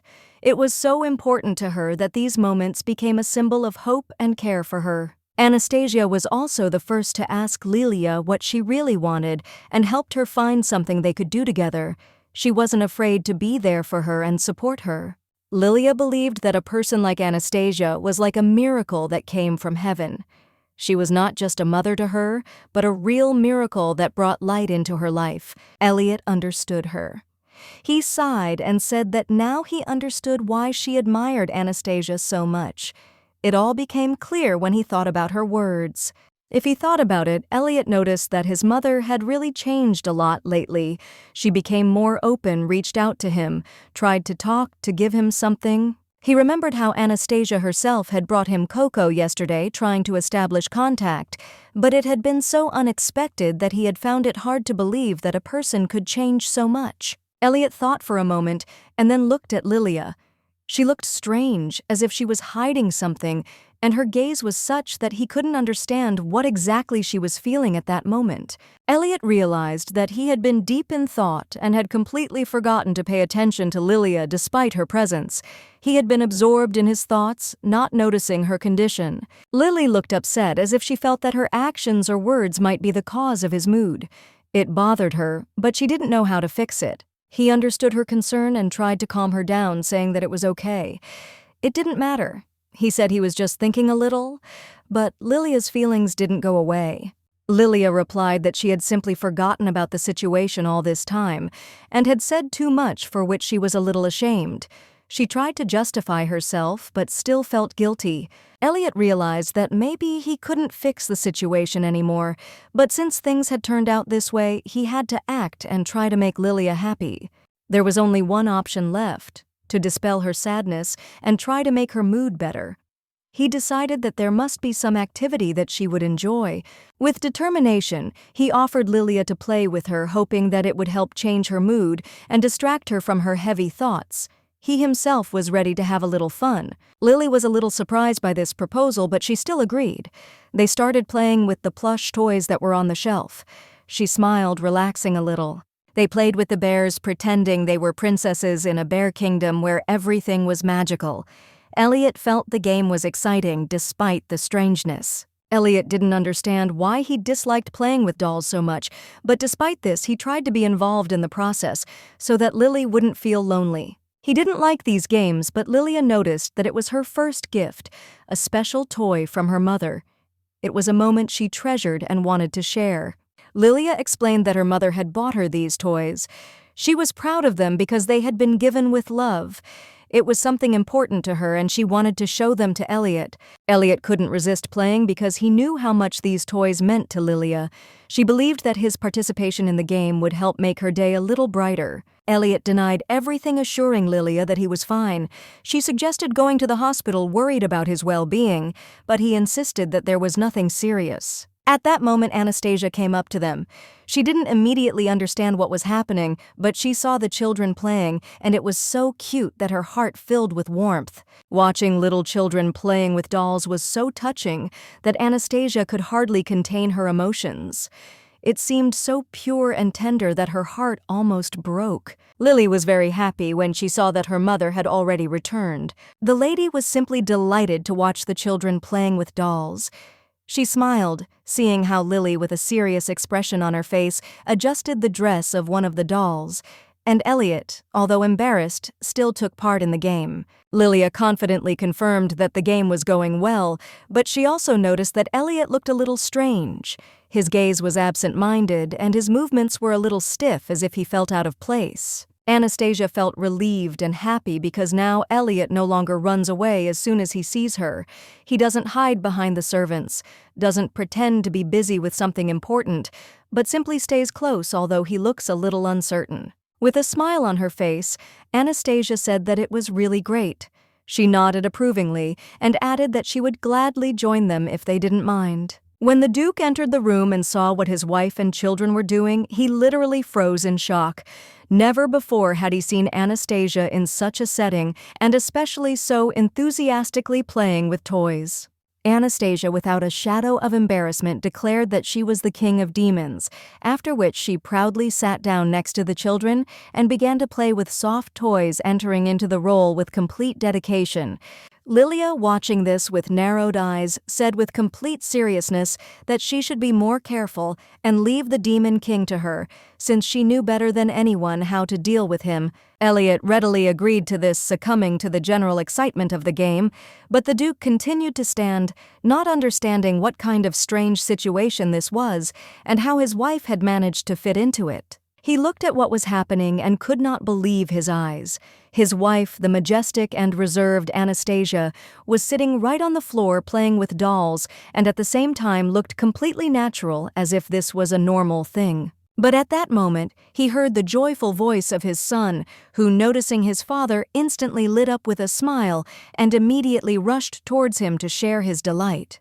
Perhaps it all seemed like some strange dream, but Elliot's voice, full of genuine happiness, dispelled all doubts. This is reality and not just some ridiculous fantasy. Anastasia, seeing Alexe, tensed up and even turned slightly pale. She hadn't expected him to be here and had no idea what he would think about all this. The girls were playing so well that the atmosphere in the room resembled something magical, but his appearance spoiled everything. However, she did not show it, only smiled in surprise and noted that she did not expect to see him again. The Duke, watching what was happening, was sure that they were playing with dolls without even trying to understand the essence of their occupation. The lady calmly confirmed his guess, but there was a hidden interest in her voice. She was curious about what made him come here, so she politely asked about the purpose of his visit. The Duke, as if doubting the necessity of this conversation, coughed briefly as if collecting his thoughts, and then announced that he had not come here by chance. A moment later he grinned, and with a hint of mockery in his voice explained that he had come here specifically to express his gratitude. The lady froze for a moment, not believing her ears. Was he really here just to thank her? She asked again, wanting to make sure she had understood him correctly. The Duke confirmed his words with unexpected sincerity, adding that he was grateful to her for the cookies she had brought. These words caused the lady a slight embarrassment. She was not used to such attention from him, and her cheeks slightly turned pink. She felt uneasy, not understanding why there was such a strange atmosphere in the air. Everything that was happening confused her. Suddenly the Duke sat down next to them, and she was overcome with shock. This behavior was unusual, and his closeness made her tense. She couldn't comprehend what was happening. He was too close, and it was confusing her, creating mixed feelings. Leaning close to her ear, the Duke quietly said that he was sincerely grateful to her for sorting out Lily's problems. He emphasized his gratitude once again, as if he wanted her to remember his words exactly. The lady recoiled sharply, as if his words had burned her, and blushed with embarrassment, not knowing how to react. Alexe watched her with slight bewilderment, not understanding what caused her reaction, while she herself tried to hide her fear. Mrs. Anastasia looked at the Duke carefully and remembered that he was seeing Lilia for the first time. She gently reminded the girl that it would be polite to introduce herself and say hello. Then, turning to Alexe, she thanked him for allowing her and Lilia to live in this mansion. It was important to her, and she wanted to express her gratitude. Anastasia's eyes stung slightly. The girl was so sweet, her face literally glowed with excitement. This sight touched her, but at the same time caused a strange pain. The Duke merely nodded briefly in response, his face unreadable. He calmly replied that he understood her feelings, but said nothing more. Then he turned, and without showing any emotion, walked away confidently. His steps echoed in the silence, leaving behind a feeling of coldness and alienation. Anastasia was dumbfounded. Was that really all? Not the slightest sign of warmth, not a spark of emotion, just a cold departure, as if nothing important had happened. She expected at least the slightest smile, but even the sight of Lilia, so sweet and timid, did not cause anything on his face, except the usual severity. She had nothing to say. Elliot, noticing this scene, came up to his father. He couldn't understand how he could remain so emotionless while looking at Lily. He quietly said that sometimes it was worth smiling. He added that with such a stern expression on his face, the father could frighten Lilia. The girl was already having a hard time, and now she would probably feel even more insecure. The Duke stopped. He was completely stunned to hear this from his own son. It had never occurred to him that his expression could frighten anyone. He couldn't help but touch his face in confusion, not understanding what exactly was wrong with it. Was it really as scary as Elliot said? He thought that perhaps he just had stern features, but then both Anastasia and Elliot confirmed his guess, which stunned him even more. The Duke was amazed that even his wife agreed with his son. He sighed and said that he would try to pay more attention to this in the future. Suddenly, Lilia turned to him, her voice quiet but firm, and he turned to look at her again. The girl said timidly that she didn't want him to change for her. She didn't care whether he smiled or not. She was just ready to get used to it. She added that even if she was scared, sometimes she would try to cope. There was no complaint or fear in her voice, only determination. Anastasia, hearing this, could not hold back her laughter. She said that Liliana should not put up with such an attitude, and that she did not need to endure fear. Elliot listened attentively to the conversation, and then confidently supported his mother, agreeing with her words. He believed that she was absolutely right, and this time too. The boy noted that Lilia should not hide her fears if she was truly afraid.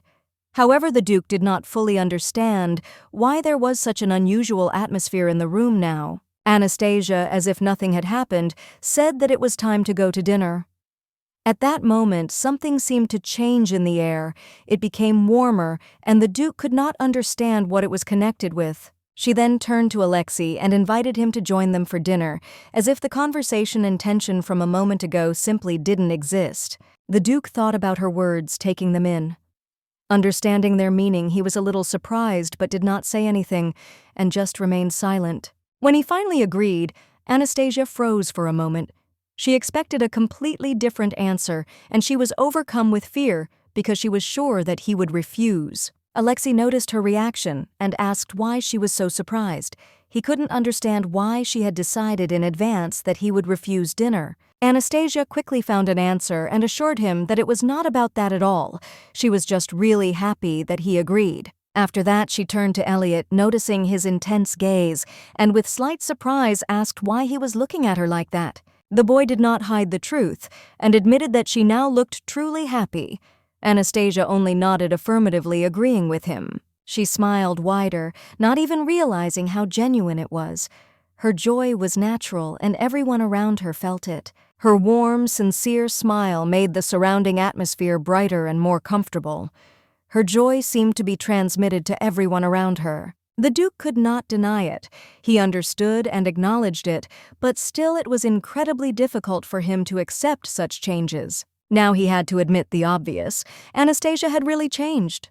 She was no longer the same as before, and there was no point in denying it anymore. But what was even more surprising was the atmosphere around it suddenly stopped being tense and oppressive. On the contrary, now there was something warm and even pleasant in it. Elliot turned around and suddenly noticed his father smiling. He froze for a moment, not believing his eyes. Was this even possible? After dinner, the butler bowed respectfully to the lady and reported that everything had already been put in order. In the room intended for Lady Lily, the furniture was arranged, the bed was made, the toys were neatly laid out. Now the room belonged to her, and Lilia could not contain her joyful excitement. Everything here was new, clean, and beautiful. Anastasia approved of her delight with a smile and suggested that they go and see it together. Elliot immediately raised his head and said that he also wanted to see what his sister's room was like now. He was curious because it meant that Lily would now be living separately. Anastasia did not object, allowing her son to go with them. The Duke thoughtfully added that he was also interested in taking a look. After all, this was the girl's first personal room, and everything should be carefully examined. Her husband's words confused Anastasia a little, but she saw no reason to refuse. Let him go if he wants. She nodded in agreement, and the whole small procession went to Lilia's room. When the girl walked inside, she literally froze in place. The spacious, bright room, the soft pillows, the beautiful toys. Everything was simply amazing. She didn't even know what to say. The Duke, having looked around the room, noticed that it was quite cozy, but it would not hurt to add a few details. He suggested decorating it with flowers or hanging ribbons to make it look even more lively. Anastasia shook her head slightly, thinking that everything was already too lush. In her opinion, more decor would make the room overloaded. Even now, it seemed excessive. Lily, still shocked, suddenly looked at her mother with slight excitement. She was clearly thinking about something but could not bring herself to say it out loud. Finally, plucking up her courage, she admitted that since she now had her own room, it probably meant that she would no longer be able to sleep next to her mother. Anastasia was simply amazed. She was surprised how Lilia, so small and fragile, could be so sincerely worried. This girl seemed to have put her whole soul into her experiences. Seeing her confusion, Anastasia decided to calm her down. She pretended not to understand what was being discussed and suggested that if Lilia wanted to, she should sleep with her. She thought the girl would feel calmer that way. Then she turned to the Duke, hoping for his confirmation. After all, their rooms were separate, so it shouldn't be a problem. She wanted to make sure she was doing the right thing. The Duke looked puzzled for a moment. He didn't immediately understand what his wife was talking about, but once he got the gist of it, he nodded, confirming her words. He didn't see anything special in it. He calmly stated that his wife was telling the truth. This seemed to calm the lady down, and she was clearly pleased. Lily, in turn, seemed almost happy. However, a strange feeling stirred within the Duke. He could not understand why this seemingly insignificant situation irritated him. Suddenly restless, he looked away. He turned so that no one would notice his emotions. He did not want to show his confusion or perhaps even displeasure. But the boy did notice Elliot kept his eyes on his father, catching the change in his expression. There was more to his gaze than just surprise. Anastasia thought, why was her son looking at the Duke like that? Disgust appeared in his eyes, and she could not understand how Alexe deserved such a reaction. Later, when evening came, Lilia couldn't contain her joy. Her new room was simply magnificent. She couldn't believe that this was her space now. She looked at every detail with delight. The fact that she now had such a room seemed incredible to her, as if all this was not happening to her. She didn't understand what she had done to deserve so much good. It was as if fate had suddenly changed course, giving her something truly valuable. But what had she done to deserve it? It seemed to her that all this was a dream. So wonderful that it was even scary. She was afraid to believe that it was reality, because then the fear of losing everything would be stronger. She was afraid to blink, afraid that one movement would destroy her happiness, that as soon as she opened her eyes, everything would be as before. Anastasia lived in constant fear, but she never admitted it even to herself. She thought that if she didn't think about it, the fear would go away, but it was always there, hiding in the shadows, waiting for the moment to make itself known again. She tried to look confident, but deep down, her anxiety never faded. However, the softness of the fabric Anastasia had left behind seemed to hold her presence within itself.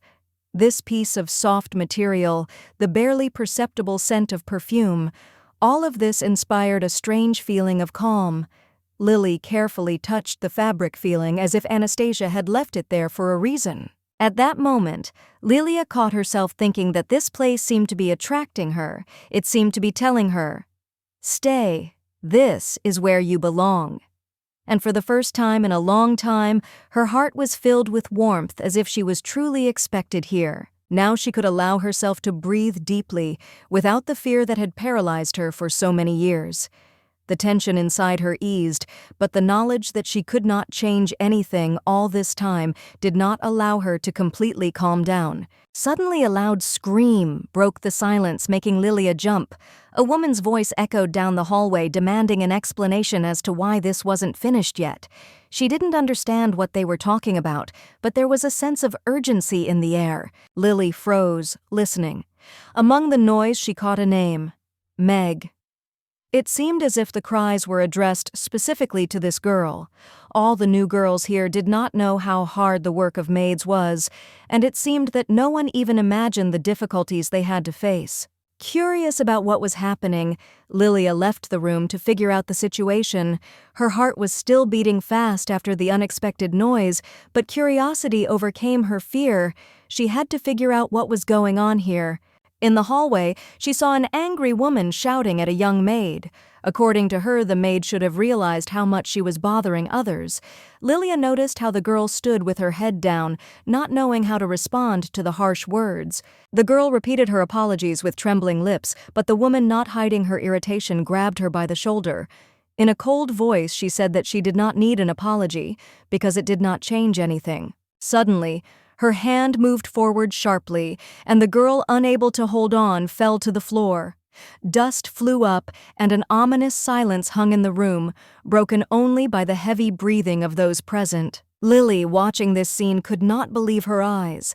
Her heart sank with horror, and the thought flashed through her head that this should not happen. The girl, despite the pain, forced herself to speak firmly. She turned her head to the maid and sharply told her not to put on an act and to get up immediately. Lily froze. She remembered another day. Another woman, but everything was the same. A cold voice, rough movements. Then, in the place of this maid, there was herself, and above her stood the Baroness. The memory struck her so hard that everything inside her boiled. She couldn't help but shout that she wouldn't tolerate this anymore. Her voice cut through the tense air, and Meg turned around sharply. Lily continued to scream, demanding that the woman stop tormenting the maid. Meg raised an eyebrow, but Lilia didn't give her time to think. Her voice was shaking, but she was trying to explain that you can't treat people like that. You can't push them around and humiliate them. Lily continued to speak, trying to get her point across. She hoped that her words would awaken at least a little bit of sympathy in Meg. Gradually, her voice died down. She lowered her head, feeling the gaze on her. The headmaid, unlike her, chose to remain silent. Soon she finally spoke, but not to Lilia, but to the lady, calmly but firmly. She stated that training the new maids was her responsibility. She made it clear that Lilia shouldn't interfere because it wasn't her business. There was a warning in her voice that was hard to miss. Meg watched the girl with restraint, her irritation seething inside. She couldn't stand Lily. That little rat got into things she shouldn't have. In a cold tone, she added that she hoped the lady understood everything. If Lilia continued to interfere, everything would only get more complicated. The headmaid understood perfectly well that her main task was to break Lilia morally, to deprive her of confidence, to make her feel weak. She hoped that the girl realized her intentions and would not contradict her anymore. Lily looked down for a second, as if considering what was said. Then, gathering her thoughts, she slowly raised her head, but instead of answering, she just silently looked ahead, not showing her true emotions. But even in this situation, even despite the fear and pressure, Lilia understood, wrong will remain wrong, and nothing can justify cruelty or injustice. The girl firmly believed that if someone sees injustice, they have a responsibility to intervene and try to correct the situation, even if it may lead to trouble. Anyone can correct other people's mistakes regardless of their position. It was this thought that threw the headmaid off balance, that such a brat dared to say such a thing. Lily was shaking all over. Fear was paralyzing her, but she continued to stand her ground. Although her voice was weak and her hands were shaking slightly, there was a firm confidence in her words. In the eyes of the headmaid, this looked like unacceptable impudence. Some little girl decided to act like a noble aristocrat, and this made her really angry. She was angered not only by Lilia's behavior, but also by the fact that she was not as afraid of her as she should have been. In a fit of rage, the headmaid declared that she understood perfectly well what the young mistress wanted to tell her. The girl, in her opinion, was trying to hint that she should continue to interfere in their affairs. This angered the maid even more, because she was not going to let anyone put her in her place. Lily thought about it because she had no intention of disturbing the maid. She only wanted to explain that she shouldn't be so rude to others, but now the words were spoken, and the girl wondered if she had done the right thing. The maid, hearing her words, was surprised. She did not expect that the mistress really did not mean anything bad. However, despite this, she still thought that her actions had become a hindrance to her. Therefore, the woman emphasized that if this was really the case, then Lilia should apologize. After all, even if there were no intentions, the result was unpleasant for her, and therefore a simple apology would be appropriate. Lily was confused. It seemed strange to her that she had to ask for forgiveness since she didn't want anything bad. However, the maid's words made her think maybe an apology was really the right step. But she still did not understand what exactly she should apologize for. Then the woman said with irritation that it was not shameful for an aristocrat to apologize to an ordinary servant if she really did not want to offend her. Lilia hastened to explain that she did not consider herself superior to others and did not think that the maid was unworthy of an apology. Her words were sincere, but she felt that her interlocutor still did not fully believe her. So Lilia firmly said that if she had really caused inconvenience, she was ready to apologize. She did not want anyone to feel bad because of her words or actions. At that moment, a boy approached them. He looked at them carefully and then addressed the maid by name, asking what she was doing. His tone was slightly wary, as if he suspected something was wrong. Judging by his expression, he had absolutely no idea what was going on here. It seemed like he had to figure out why Lilia was suddenly going to apologize to the maid. The situation seemed strange to him. The boy repeated his question insistently. He wanted a clear answer. What exactly should Lilia apologize for? It seemed to him that something was wrong here, and he was not going to just leave it like that. The nanny visibly tensed up when she saw the younger gentleman. She quickly explained that it was all just a small misunderstanding. Nothing serious had happened, and there was no reason to worry. She tried to convince him that there was nothing wrong with it.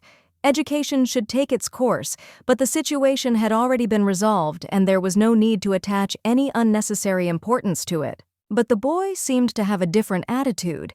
He looked at the nanny and said that was exactly why he was asking. After all, Lilia just wanted no one to hit or push anyone. Was there anything wrong with that? He was sure he was doing the right thing, and his voice, like the others, was carried in the common corridor, so she should not stray from the topic of conversation. Meg, Elliot's headmaid and nursemaid, was watching closely, trying not to miss any important details. Because of all this, the maid began to get nervous.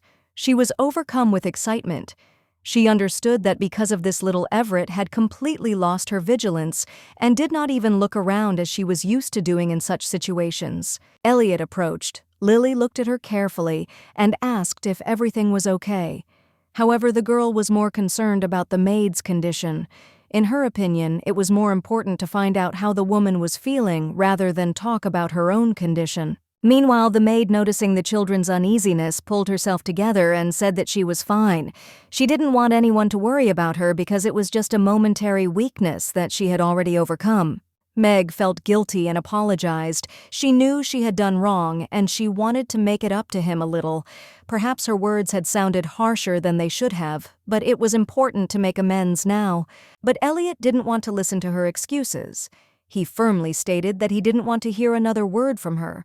For him, everything was crystal clear and no apology could change what had happened. He thought that such an attitude towards Lily was unforgivable. It was not just rudeness but obvious disrespect, and he could not leave it without consequences. Besides, Lily was his fiancée and therefore deserved special respect. He reminded her that being rude to Lily was the same as being rude to him. This was a non-negotiable rule, and he wanted everyone, including the maid, to understand it. Elliot also added that if Meg had nothing more to say, she should leave. He hoped that such a thing would not happen again, especially here at the door of the room. For him, the subject was closed. There was a coldness in the young master's voice, and it hurt the nanny. She felt anger boiling up inside her. His words cut to the quick because she had taken care of him for so many years, and now he was talking to her as if she were a stranger. All this time she was there looking after him, cherishing him as if he were her own child, and she could not believe that he had changed so much. It was unthinkable to her, as if a completely different person was standing in front of her. At first, the changes in the Duchess had become a real headache for her, and now the younger gentleman was beginning to behave as if everything that had happened before did not matter. But then it hit her. Why did this make her so angry? She felt like she couldn't just accept it. And deep down she knew that her irritation was not unfounded. She was right. Ever since this little Everett came along, it was like everyone around her had changed.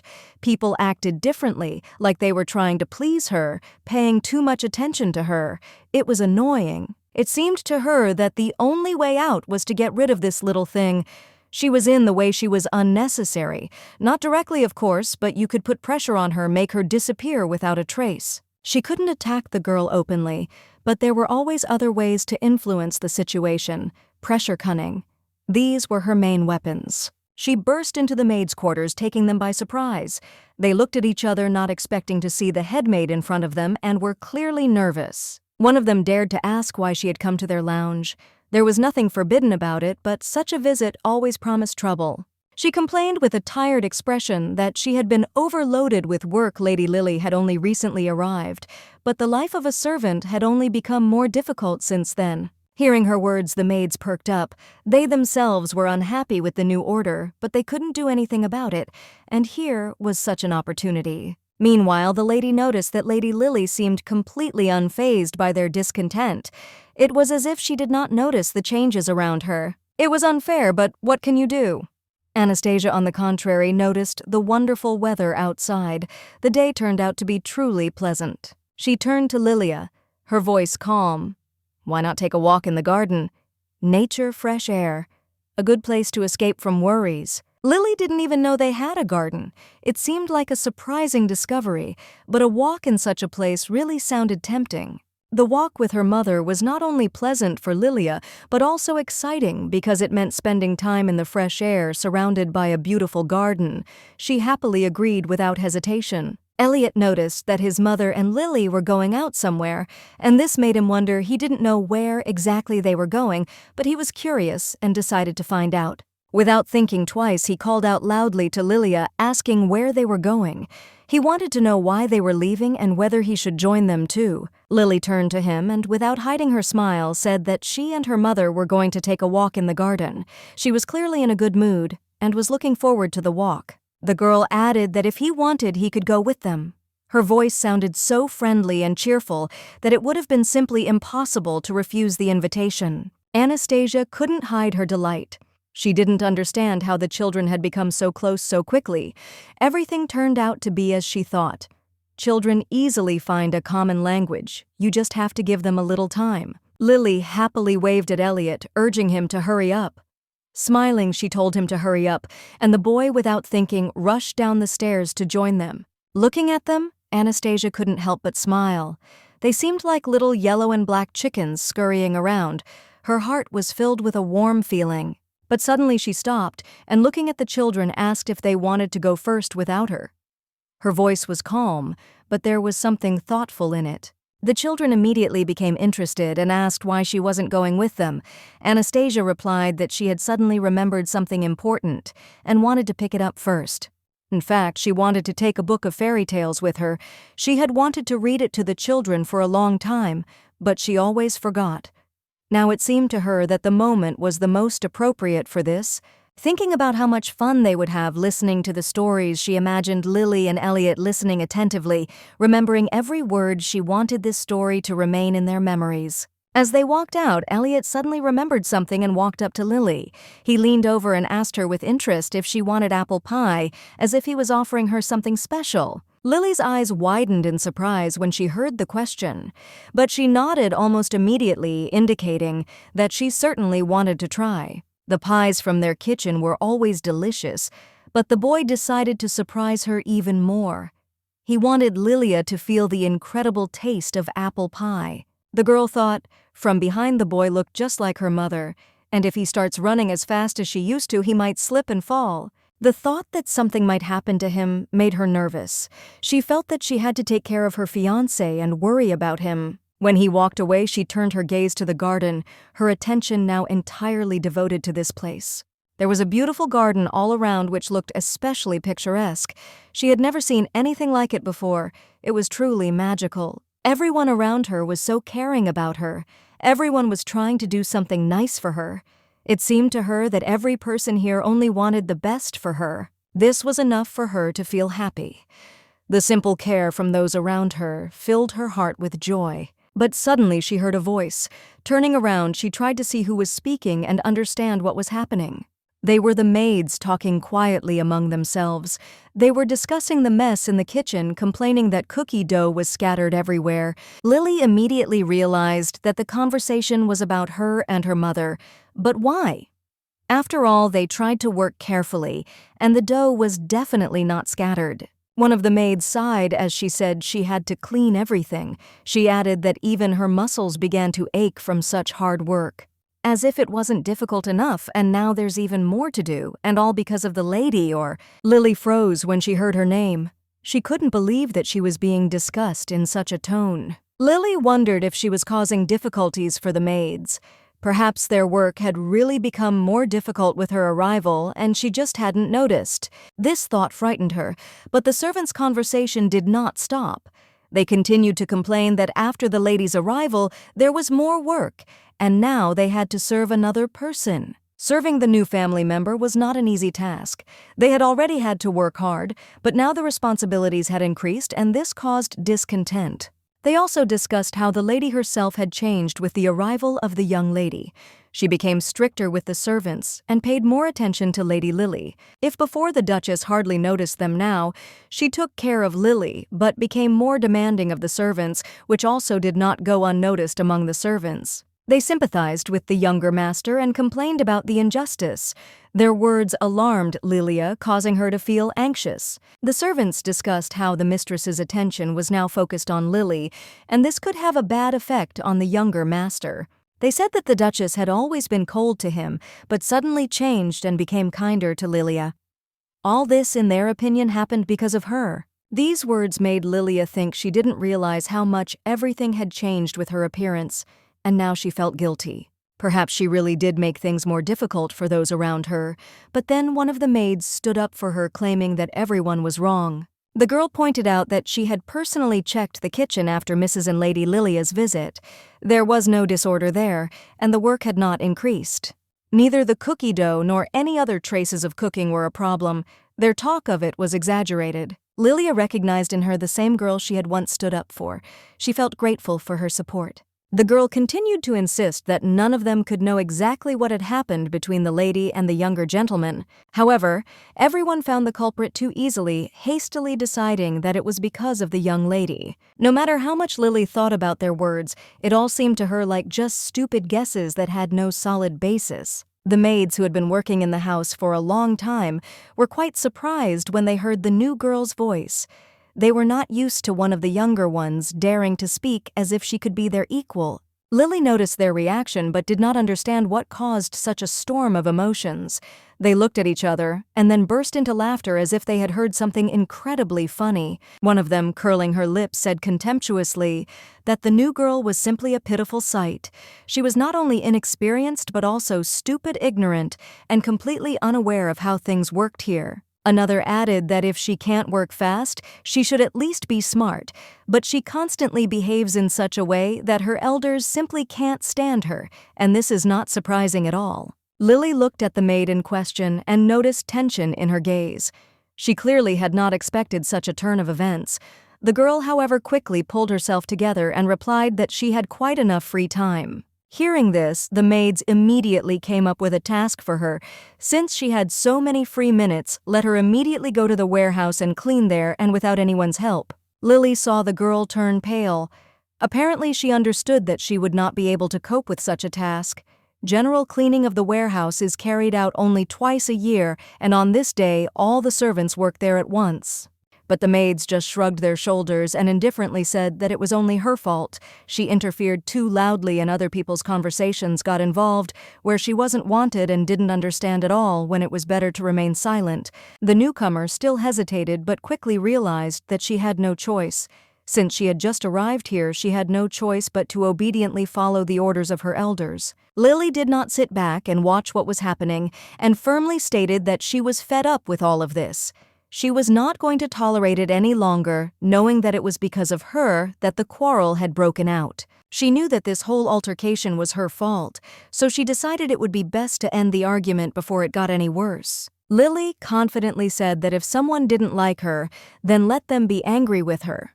But there was no point in torturing others. She didn't want innocent people to suffer because of her. As the headmaid had said, Lilia would make sure that the mistress heard everything that was happening here.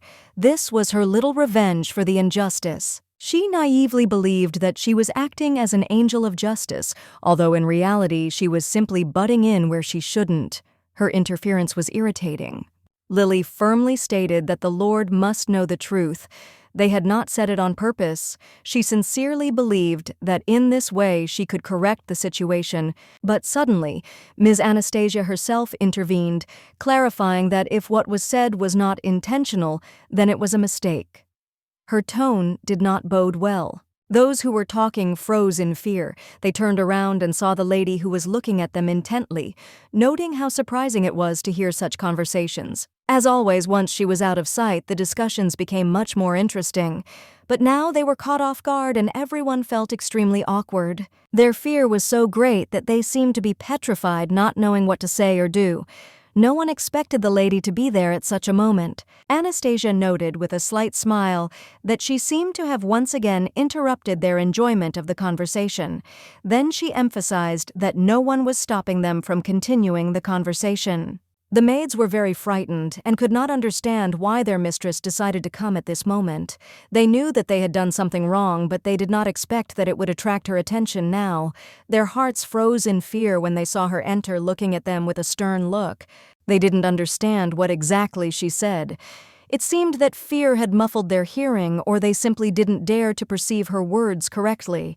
They looked at each other in confusion, as if hoping that one of them would figure out what exactly the mistress wanted. Anastasia, noticing their confusion, only calmly noted that they should continue their work.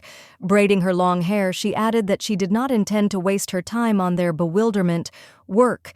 That was what they should be doing. The maids were trembling with fear and did not know how to respond correctly. They did not dare to look up, afraid to see cold condemnation in her eyes. Any careless word could only worsen their situation. After a few minutes of silence, Anastasia asked why they were silent. Her voice was even, but there was a hidden severity in it. She was waiting for an answer, and her patience was gradually running out. The maids finally dared to speak, faltering and making excuses. They tried to explain that they had recently spoken with Lilia and agreed that there was more work. However, their voices trembled, revealing uncertainty in their words.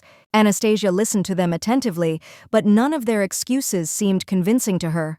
She noted that since they were aware of the increased workload, they had nothing to complain about. Their fear only confirmed that what they had said earlier was a lie. Then she noticed that they were even discussing Elliot's thoughts. She wondered why they were suddenly drawing conclusions about what he was saying or thinking. Such conversations were not part of their job description. One maid in particular stood out, that same blonde. Just recently, she had told the new girl that it was her own fault since she couldn't understand the situation. Now Anastasia saw that this maid herself was completely unable to assess what was happening. Her intervention seemed inappropriate. It became obvious to the lady that this girl was constantly butting in where it wasn't her business. She concluded that next time she should take a closer look at her behavior.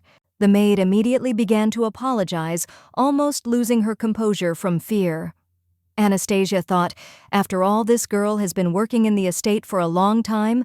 Perhaps it is worth reconsidering her place among the servants if she does not know how to behave properly. Anastasia really thought about firing the maid, but she knew that if she fired her, Lilia's reaction to it could become even more negative. So she decided to pull herself together and show restraint, so as not to make the situation worse. Mrs. Anastasia said that the maids should apologize, to which they, looking at each other in surprise, asked in chorus what she was talking about and what was required of them. Anastasia repeated that they should apologize not only to Lilia, but also to the new maid whom they had recently bullied without thinking about the consequences. She added that these apologies must be sincere so that she could see how much they realized their guilt and how seriously they take it. The maids, stunned by the mistress's words, immediately felt a strong fear. They did not expect that the situation could escalate so much. They hastened to apologize to the lady, and of course she accepted their apology. After that, they also asked for forgiveness from Jane, realizing that it was they who were to blame. Anastasia smiled, her face softened slightly, and she said that it was the right decision. But her gaze was such that the maids could not understand what she was really thinking. At the end, the lady reminded them that this was the second time something like this had happened, and that they had to remember this lesson, otherwise the consequences would be much more serious next time. This is the second time that Anastasia has noticed how rudely Lilia is being treated. She cannot understand why this happens so often, and why it does not stop. The maids were amazed when they learned that Anastasia kept such account. It was news to them because rarely did anyone in the family care about such trifles. She stated that if there was a third time, they would all face the consequences. Her words were firm, and she had no doubt that it was the right thing to do. This time it ended with just a reprimand, but everyone knew that this was the last time the situation would go without serious consequences. This time they understood for sure that this was unacceptable. After the incident, the lady asked everyone to leave. She added that Jane would no longer be cleaning the warehouse, noting this with cold determination. When everyone left, Anastasia remained in silence. She was silent, thinking about what had happened, and her gaze was focused on the thoughts that did not give her peace. If you think about it, the whole situation was too suspicious. Anastasia couldn't shake the feeling that there was something more to it than just a random incident. They couldn't bully Lilia openly, so they started using more covert methods of pressure. It was too subtle to notice, but Anastasia felt it. However, she became curious. Was it really their own initiative, or was there someone else behind it whose interests were hidden from her eyes? The questions were becoming more and more complicated. She couldn't help but wonder if there was something much more complex and dangerous behind this than she had assumed. She turned to Lilia and immediately realized that the girl was very absorbed in what was happening. Liliana was completely immersed in her thoughts and feelings, not noticing anything around her. Anastasia asked how she was feeling. Lilia answered reservedly that everything was fine, but her eyes betrayed the anxiety she could not hide. Anastasia did not understand how they could mock such a little girl. A desire to protect her flared up in her heart, and she was ready to act decisively. Lily couldn't understand what was happening to her mother somehow. She was completely out of her mind. Everything around her seemed strange, and the girl felt that something was wrong. After all, Anastasia turned to her daughter and asked where Elliot was. Lilia, without thinking, answered that he had gone to get an apple pie for her to please his mother. Anastasia realized that Elliot had left her alone, but if it hadn't been for her own decision, none of this might have happened. She felt that she might have been wrong. But deep down she knew that he couldn't be blamed. Everything that happened was the maid's fault, their carelessness and oversight. They hadn't taken important things into account, and that had played a role. Elliot returned soon after, thinking that Lilia was bored. He of course could not know what was really going on, and was sure that everything would be fine after his return. He was surprised to see Lilia with such eyes. Approaching the girl, he asked what was wrong, noticing how red her eyes were. He didn't like that. Something was wrong. Lily smiled and assured that she was fine, although her face was flushed. She tried to hide her worries, but the internal tension was still visible. Anastasia watched the girl with warmth, her heart filled with pride. Little Lily was so resilient, despite everything that was happening around her. It was noticeable. Elliot brought milk and grapes, trying to maintain an atmosphere of calm. He wanted everyone to feel better, hoping that small gestures would help calm the situation. Anastasia noted that Elliot had done well bringing snacks. She always believed that a true gentleman would never leave a lady alone, especially at such moments. However, she understood that he should have ordered food to be served, or at least offered it along with Lilia. The girl had only just arrived, and he should have taken that into account. The boy said that he understood her perfectly, and it was sincere. He wanted to show that he supported her in what she was going through. These were not just words, but real sympathy. Elliot was truly kind and funny, as befits the son of such a mother. His sincerity and simplicity were always on the surface, and Anastasia could not help but be proud of him. She told Elliot to be attentive because his mother would always teach him only good things. She wanted him to be smart and correct in his actions because that was important. She was in complete shock and could not understand how the Duke appeared. This event was so unexpected and strange that Anastasia could not believe her eyes. Alexe, however, did not understand at all what surprised her so much. He simply could not comprehend what was happening, considering that it was something ordinary and there was nothing surprising about it. She was struck by his beauty. She could hardly contain her emotions. It was not just attractiveness, but something supernatural that made her heart beat faster. He was so handsome that Anastasia couldn't understand how his wife could cope with it. The lady only greeted him, but her gaze couldn't tear itself away from his face. It was too perfect. The Duke, however, did not quite understand why Anastasia was so shocked. He said that her words were correct, and he should be more careful in his actions, especially in relation to... The Duke noticed that he used the moralizing as an excuse to get closer to Anastasia. She continued to surprise him with her answers and behavior, which aroused his interest. What Anastasia said to the maids was the perfect answer to the Duchess, who said they would not have a third chance. Everything was decided, and Anastasia knew it. He was shocked when Anastasia suggested that they all read a fairy tale. It seemed so unexpected and exciting that he found it hard to believe in its ease and sincerity. Every time he saw a new image of her, his gaze could not tear itself away from her. She was like something completely new and exciting, and his interest in her only increased. He couldn't hide his smile when he saw her. No matter what was going on around him, her presence always brought peace and warmth to his heart. He knew that his wife was a truly amazing person. Behind her outward reserve, there was a deep kindness, and he often admired her inner world. When she began to read to children, her voice became special. It was not just reading.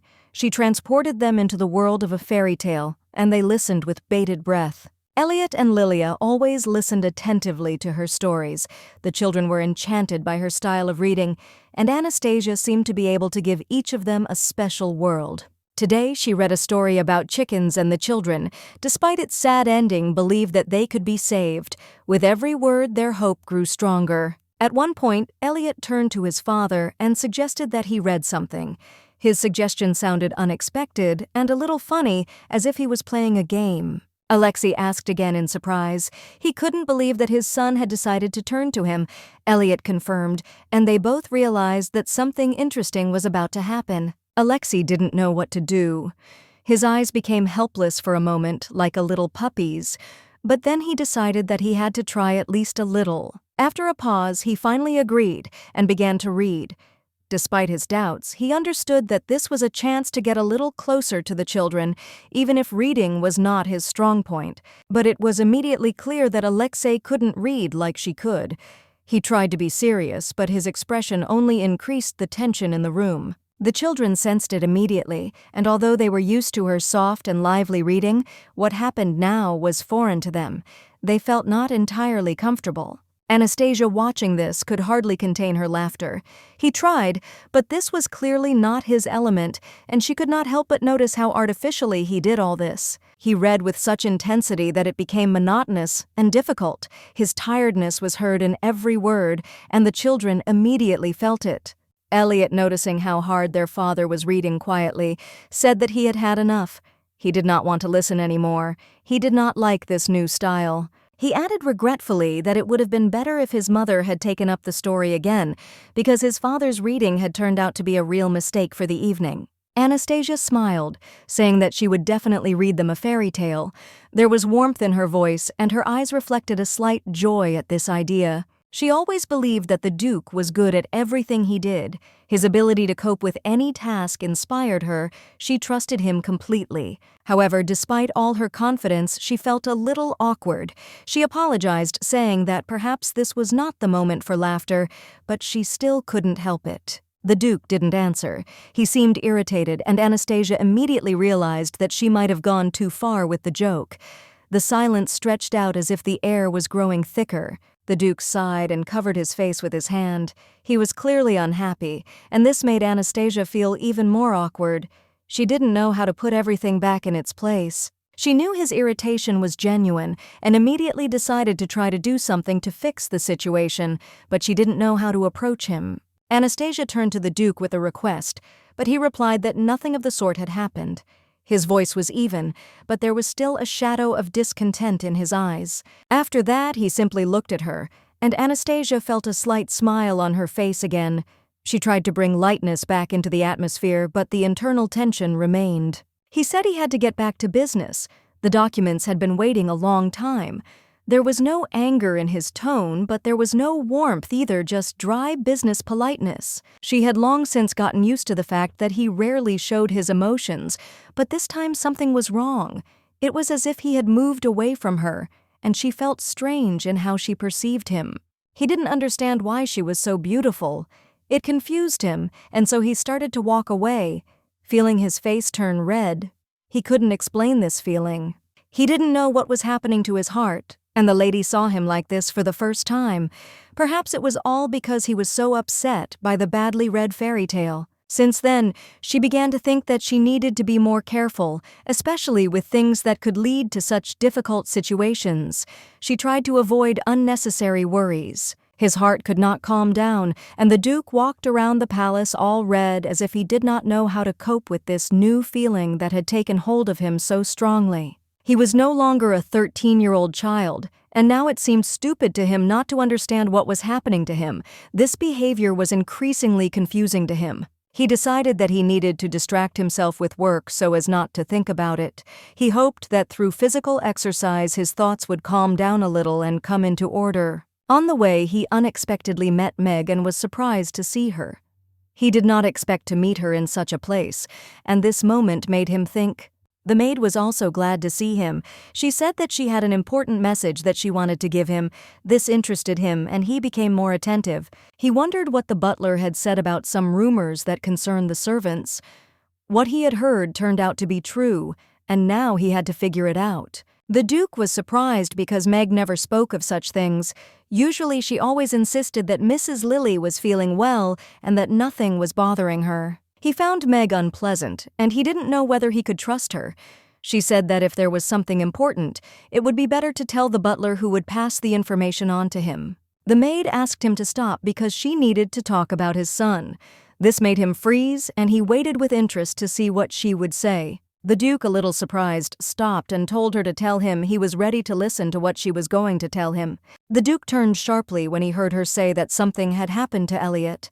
The words immediately caught his attention, and he felt uneasy, waiting for an explanation. The woman nodded, confirming that it was true, and began to tell what had happened to Elliot. Her face remained serious and her voice was calm, but there was a note of alarm in it. However, after a moment, she noticed that it had been a long time since she had spoken to the Duke as she did now, under these circumstances.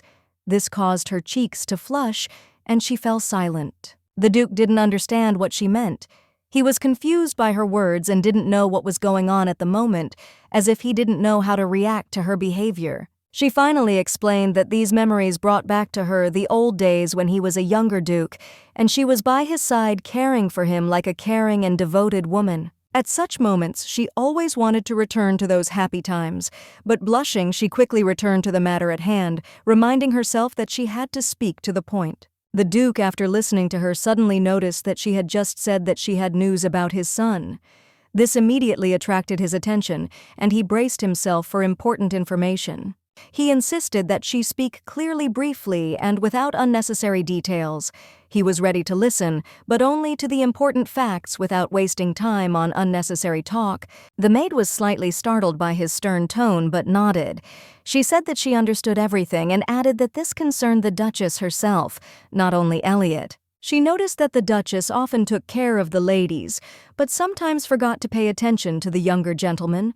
This worried the maid, and she was worried that it might affect Elliot.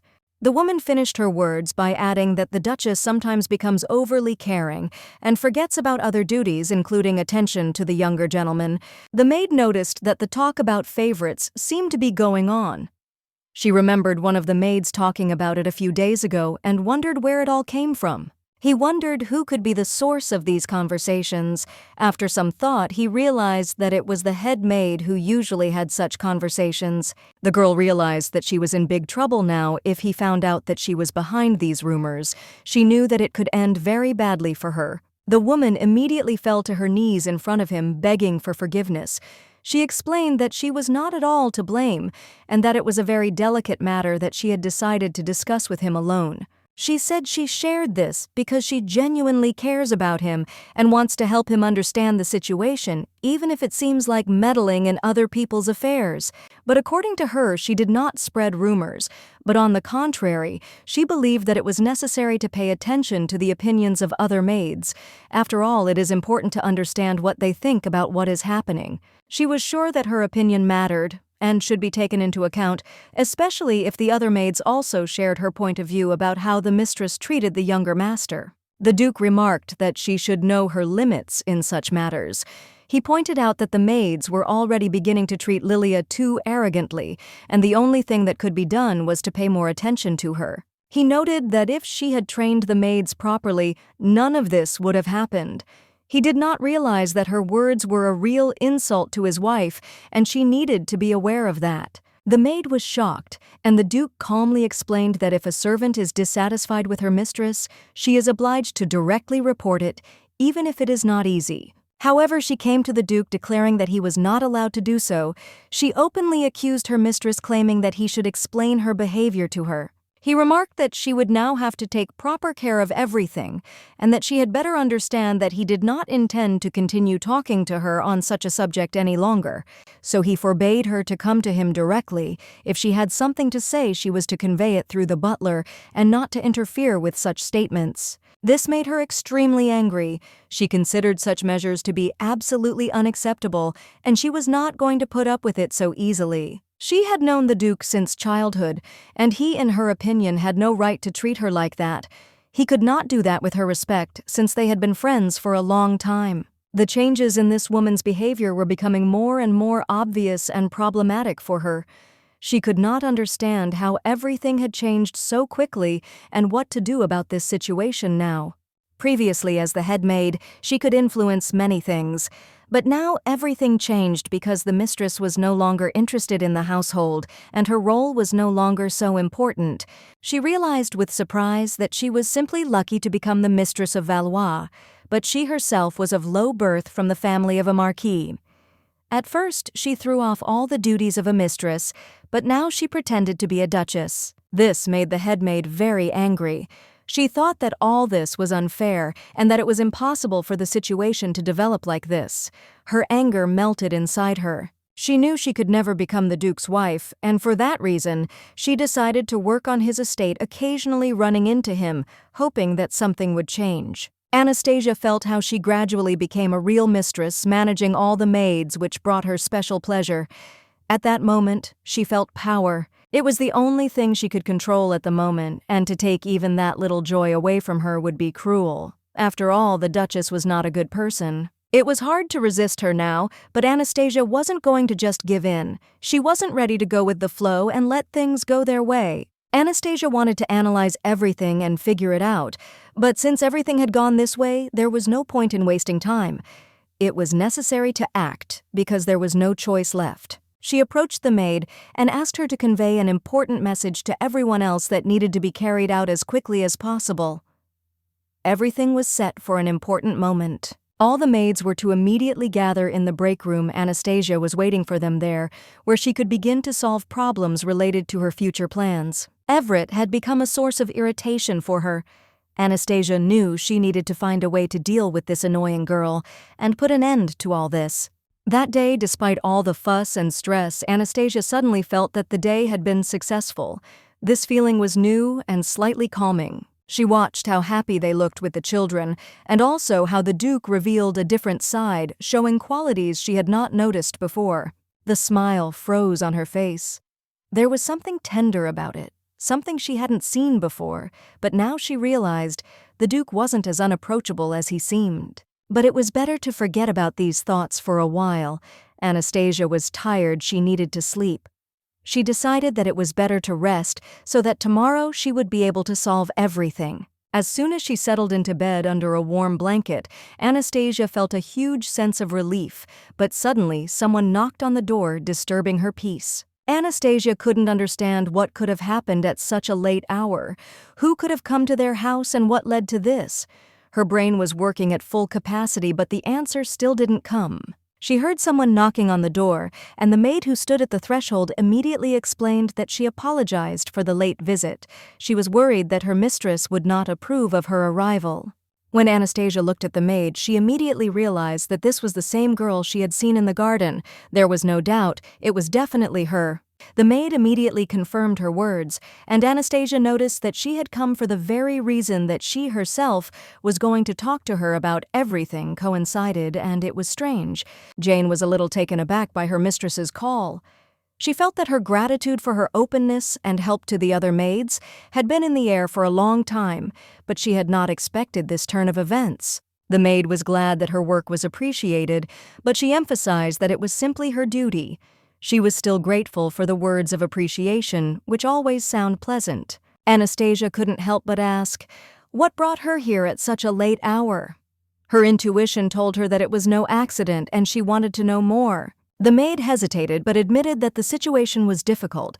However, Anastasia, smiling softly, said that everything would be fine, and she could tell everything as it was. Anastasia understood that if the maid had come at such a late hour, it meant that it was really important. She was ready to listen without rushing and without being distracted by extraneous thoughts. The next morning, Elliot was surprised. It was the first time his mistress had called him so early, and it made him feel uneasy. He didn't know what was waiting for him, but he already felt the tension inside. The butler reported that Elliot had already arrived and immediately added that the lady had asked him to leave them alone. This added even more mystery to the whole situation. Anastasia apologized for calling him so early and explained that she couldn't wait any longer. Elliot sensed that something important was brewing, and his eyes reflected a slight worry. Anastasia smiled quietly, and the butler could not help but notice how she had changed. He was very surprised. The lady never showed her feelings, especially at such moments. He said there was nothing wrong with her calling him so early, but there was still some uncertainty in her voice. He thought maybe she had another motive. But before she continued, she asked him not to stand, but to sit down immediately. Her voice was calm, but there was a gentle insistence in it, as if she knew what would make him most comfortable. He, a little puzzled, did not understand her request because he was quite comfortable standing. However, she specified that she was uncomfortable and therefore he had to sit down. This was strange. He couldn't help but notice that her demeanor was more affectionate than usual. There was something unusual in the way she spoke to him, as if she had something important to tell him. She even said she would get straight to the point. The reason she called him was to start looking after the headmaid. It sounded unexpected. The butler was somewhat surprised and, without hiding his doubts, asked if he was really assigned to watch the headmaid. He felt a strange tension in the air, but could not understand the reason. The lady confirmed his words, and then the Duke's words came to his mind. He had to secretly find out information about the headmaid, the Baroness and her husband, the Baron. It was all connected. This coincided with Gert's order. Perhaps the lady had the same suspicions as the Duke, and now she decided to use him to test her guesses. Or maybe she was just trying to set up a maid she didn't like. There were too many intrigues in this house, and not all of them seemed clear to him. He felt that something was wrong. Given the lady's behavior so far, he was probably leaning toward the second option, but he couldn't be sure. In such situations, one always had to be careful and not rush to conclusions. But when the lady noticed that he was lost in thought, she asked him what he was thinking about so intensely. His thoughts became obvious, and she clearly expected a frank answer from him. He wanted to ask her what she really thought too, but instead she just said it didn't matter, and showed her indifference. He couldn't understand her. He couldn't stop tormenting himself with the question of what was behind her words, what she really meant when she gave him such an order so calmly and decisively, as if none of this mattered. He couldn't understand it no matter how hard he tried, and even if it irritated her, he still decided to ask permission to do what his intuition told him, but it was risky. He was in a hopeless situation. He had no choice but to just sit and hope that he would not get into trouble.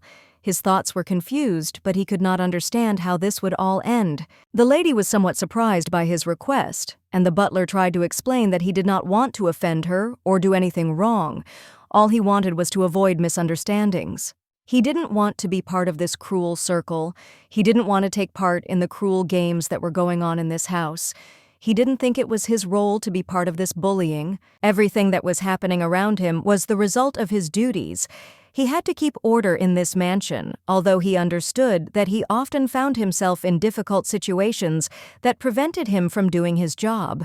He noted to himself that he could not initiate such actions because it was contrary to his principles. It was difficult for him to hide his fear when he said this, but he still expressed his position. Maybe he should be prepared for the possibility that she might do something like throw a cup. He knew the reaction could be unpredictable, but at some point he began to doubt whether he should have said it at all. He had created a difficult situation for himself, as if he had dug his own grave. The lady, having listened to him, only smiled, but her look showed that she was somewhat surprised by such a statement on his part. She turned to him with a question, clearly wanting to understand his words, and asked if this should be taken as a rejection on his part. Her question was direct, but there was a certain softness in it. He was genuinely surprised by her calm reaction, and asked her again, not understanding how she could react so calmly. He did not expect her to accept his words with such composure. He noticed that he was not able to refuse directly and admitted that he was nervous. The lady, however, remained calm, noting that she understood everything and all the reasons he explained were clear to her. Besides, he was the only one who decided to openly warn his mistress, despite all the possible consequences. His words were devoid of any intention to harm, but he was still worried. She did not allow herself to get involved in conflict situations, especially in this place, and therefore she thought very carefully about every word she said so as not to create unnecessary tension that could lead to unpleasant consequences. That was why she rejected even the thought that he might try to test her patience with such harsh words. Her look and behavior showed that she took it all calmly. She calmly asked if he was sure of his words, but her reaction showed neither indignation nor anger. She understood everything and did not even know how to react to his conclusions, but tried not to give in to emotions. In response, he once again confirmed that everything was fine and his words were indeed correct. The lady in turn also remained confident in her reaction because she always tried to understand the correctness of the situation. She ordered him to stay put, reminding him that a butler should keep order in the house, prevent disorder so that nothing would disturb the peace.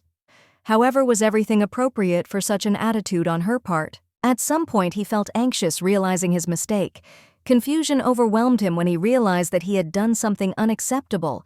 He was afraid that his behavior had led to tension. He noticed a smile appear on her face and immediately understood. Her attitude had changed. The lady had become different, not like before. Everything around her somehow became clearer, and he understood her changes. Lily approached her mother and quietly said that she had come to eat, asking not to keep her with breakfast. She hoped that her mother would not mind that she had to intervene in the middle of the conversation. At first, she thought of sitting down at the table, but she noticed that her mother was already busy talking, and decided that it would be better not to disturb. Lily stood a little to the side, not wanting to be the cause of any inconvenience. The lady smiled, assuring that her presence was not a disturbance. They had already finished their conversation, so Lilia could sit down calmly without feeling guilty for her interference. She explained with a gentle smile that the butler had only chatted with her for a bit, but it didn't matter. Her eyes were friendly and she seemed comfortable in the situation. The butler confirmed her words, and the lady, feeling that the moment had come, asked Lilia to go on with her business since she herself also had to make room for other matters. Lily was happy and hoped that her mother would allow her to give her a little surprise. She felt a wave of joy and anticipation that her gift would be received with gratitude. The lady accepted the offer with pleasure, saying that she always loved surprises. It was obvious how much she enjoyed such moments, and she was sincerely happy with the gift that Lilia decided to give her. She had really changed. Now she was no longer the strict and domineering duchess who could yell at someone for little things.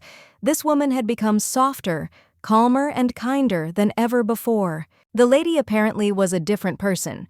She changed in the best sense of the word, and these changes were noticed by everyone. She became much more open, calm, and ready for dialogue. Despite everything that was happening, the butler still asked to explain the reason for such an unusual request of the lady. He could not understand what was behind such a decision, and his curiosity did not give him peace. She was silent at first, as if lost in thought, but soon answered him with a light sigh. The lightning-fast feeling of self-pity was reflected in her answers when she finally decided to share her story. She said she didn't see the point in telling him at all. The answer seemed unimportant to her, because she already knew how he would react even if she explained. The butler was confused, and she noticed that even if she told him all her reasons, he still would not believe her. His attitude towards her was too suspicious. He was still scared. She calmly added that she did not blame him for not trusting her, and certainly did not intend to punish him. It was not her style, and she would not stoop to such measures. She could understand his behavior if she looked back at her actions in the past. Yes, she was not the best example of trust, but that does not mean that all her actions should be perceived as such. However, it was no longer possible for her to endure this. This attitude irritated her, and she decided that she was not going to endure it any longer. She did not want to face this anymore. The butler was getting more and more nervous. She in turn noted that she had not asked him to interfere in the maid's affairs or to arrange some kind of persecution for her, as he had thought when she had spoken only of observation. He immediately decided that she wanted something bad for the maid without even bothering to understand her words. He acted on his fears and preconceived notions, not noticing the essence of the request. He didn't even try to soberly evaluate her words, but immediately began to object. This made her wary, and she wanted to know why he reacted so sharply to her request, what he didn't like. All she wanted was to simply express her request. It was nothing unusual or sinister, but his reaction was completely different, and it baffled her. The butler was becoming increasingly frightened, and she decided that it was time to be straightforward. She would speak to him openly and directly so that there would be no more misunderstandings between them. The butler must stop judging Anastasia based on the established stereotypes that were imposed on him earlier. His views must change, otherwise he will not be able to properly perform his duties. His job is to judge the situation solely in the context of the orders she gives. She wants him to express his opinions honestly, without bias, without relying on past assessments. Anastasia reminded him that this was his job and that she expected him to take an impartial view of what was happening. Her eyes seemed to penetrate the butler's very soul, demanding sincerity. Approaching the table, she addressed him again, but his excuses, although barely audible, did not impress her. Anastasia did not need words, she wanted actions, which was more important. Meg, meanwhile, had chosen a pendant for herself and felt that it would be sufficient for her purposes. She had no doubt that with this decoration, she would be able to achieve the desired result. If all went well, her troubles could be over very quickly. Success depended on how she used this decoration, and if all went according to plan, her goals would be achieved. She smiled slightly, imagining little Everett being banished from the palace. All she had to do was manipulate the situation correctly to rid herself of the problem. "It's an expensive item, my lady," she reminded him with a hint of caution in her voice. If it were to go missing, no one would be able to help but notice, and the consequences would be unpredictable. Meg knew that if she somehow framed Everett, the latter would be banished. All these actions were supposed to lead to an inevitable result that suited everyone. The headmaid believed that there were only a few steps left to complete her plan. She had already discussed all the details with the maid, and all that was left was to throw the pendant into Everett's room to complete the game. Meg thought it would be easy, and everything would be sorted out quickly. However, despite her confidence, she kept putting it off and could not find the strength to take action. At that moment, when she was standing in the corridor, a boy approached her. He looked calm, but there was something strange in his eyes that made her wary and immediately feel slightly uneasy. When she saw him, she felt a little scared. The young gentleman stood in front of her, and she immediately asked him what his purpose was. There was a slight tension in her voice, and her gaze was wary. The boy in turn looked curious and interested. He asked a strange question, wondering what the headmaid was doing with his mother's feet, causing her even more confusion. Meg felt her heart skip a beat. She began to worry, thinking that maybe he had seen everything and now knew more than he should. Panic overtook her, and she couldn't immediately think of a response. However, for a moment, she came to the conclusion that if he had really seen everything, he would have behaved differently. He sat in front of her, calm and questioning, which meant that he did not understand the whole situation, and this gave her a chance. Meg began to explain that she was just tidying up the room a little, but she knew that the boy probably knew that she wasn't doing that and wasn't there out of habit. She tried to justify herself by explaining that she had come in to check and seeing the mess had decided to clean up, but those words apparently didn't sound convincing enough, and she knew it wouldn't work. Not knowing how else to get out of the situation, Meg realized that she had no choice but to resort to extreme measures. She quickly came to the decision that everything would depend on her actions now. In despair, she fell to her knees and began to say that she had no choice. All she could do was take all the blame on herself, because if the cleaning was not done properly, she would be held responsible. Meg began to cry, her voice filled with worry.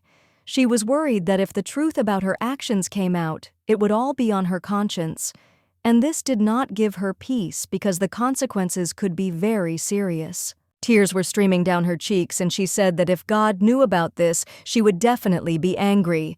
Fearing the consequences, she could not remain calm, feeling her anxiety growing. The boy looking at her did not understand why she was so worried and crying. He said that maybe it was not that serious and that she should not worry. He just did not need to tell his mother that she cleaned again.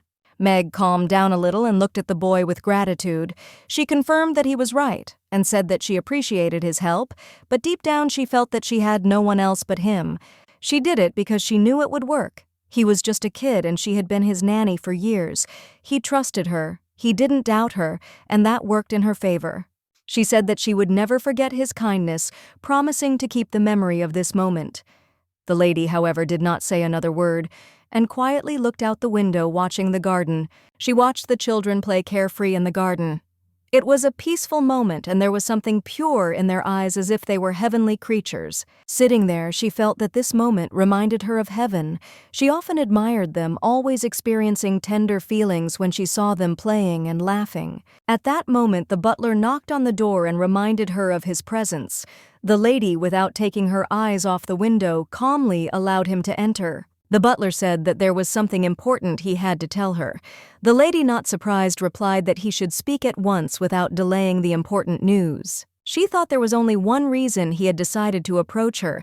It was something important, because she knew that such things were discussed when children were not around, and that could only be serious. He began to talk about the headmaid and her behavior. He was clearly worried, but she already guessed what he was talking about. And indeed, he confirmed her suspicions. He said that as she asked, he was watching the headmaid.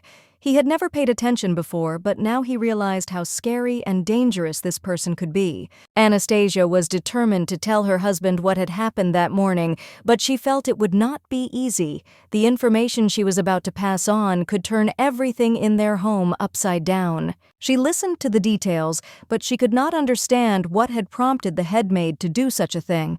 It seemed out of place, and the explanation was too simple: hunger and pain. Despite everything that had happened, Anastasia was still the head of the family, and her reputation remained important. This meant that the maid had a hard time justifying her actions. Everything could be called into question. Anastasia understood that she had to act carefully. Everything that was happening had to be carefully planned, so she decided not to rush and not to take too abrupt steps. Soon she noticed a maid who was clearly on the side of the headmaid.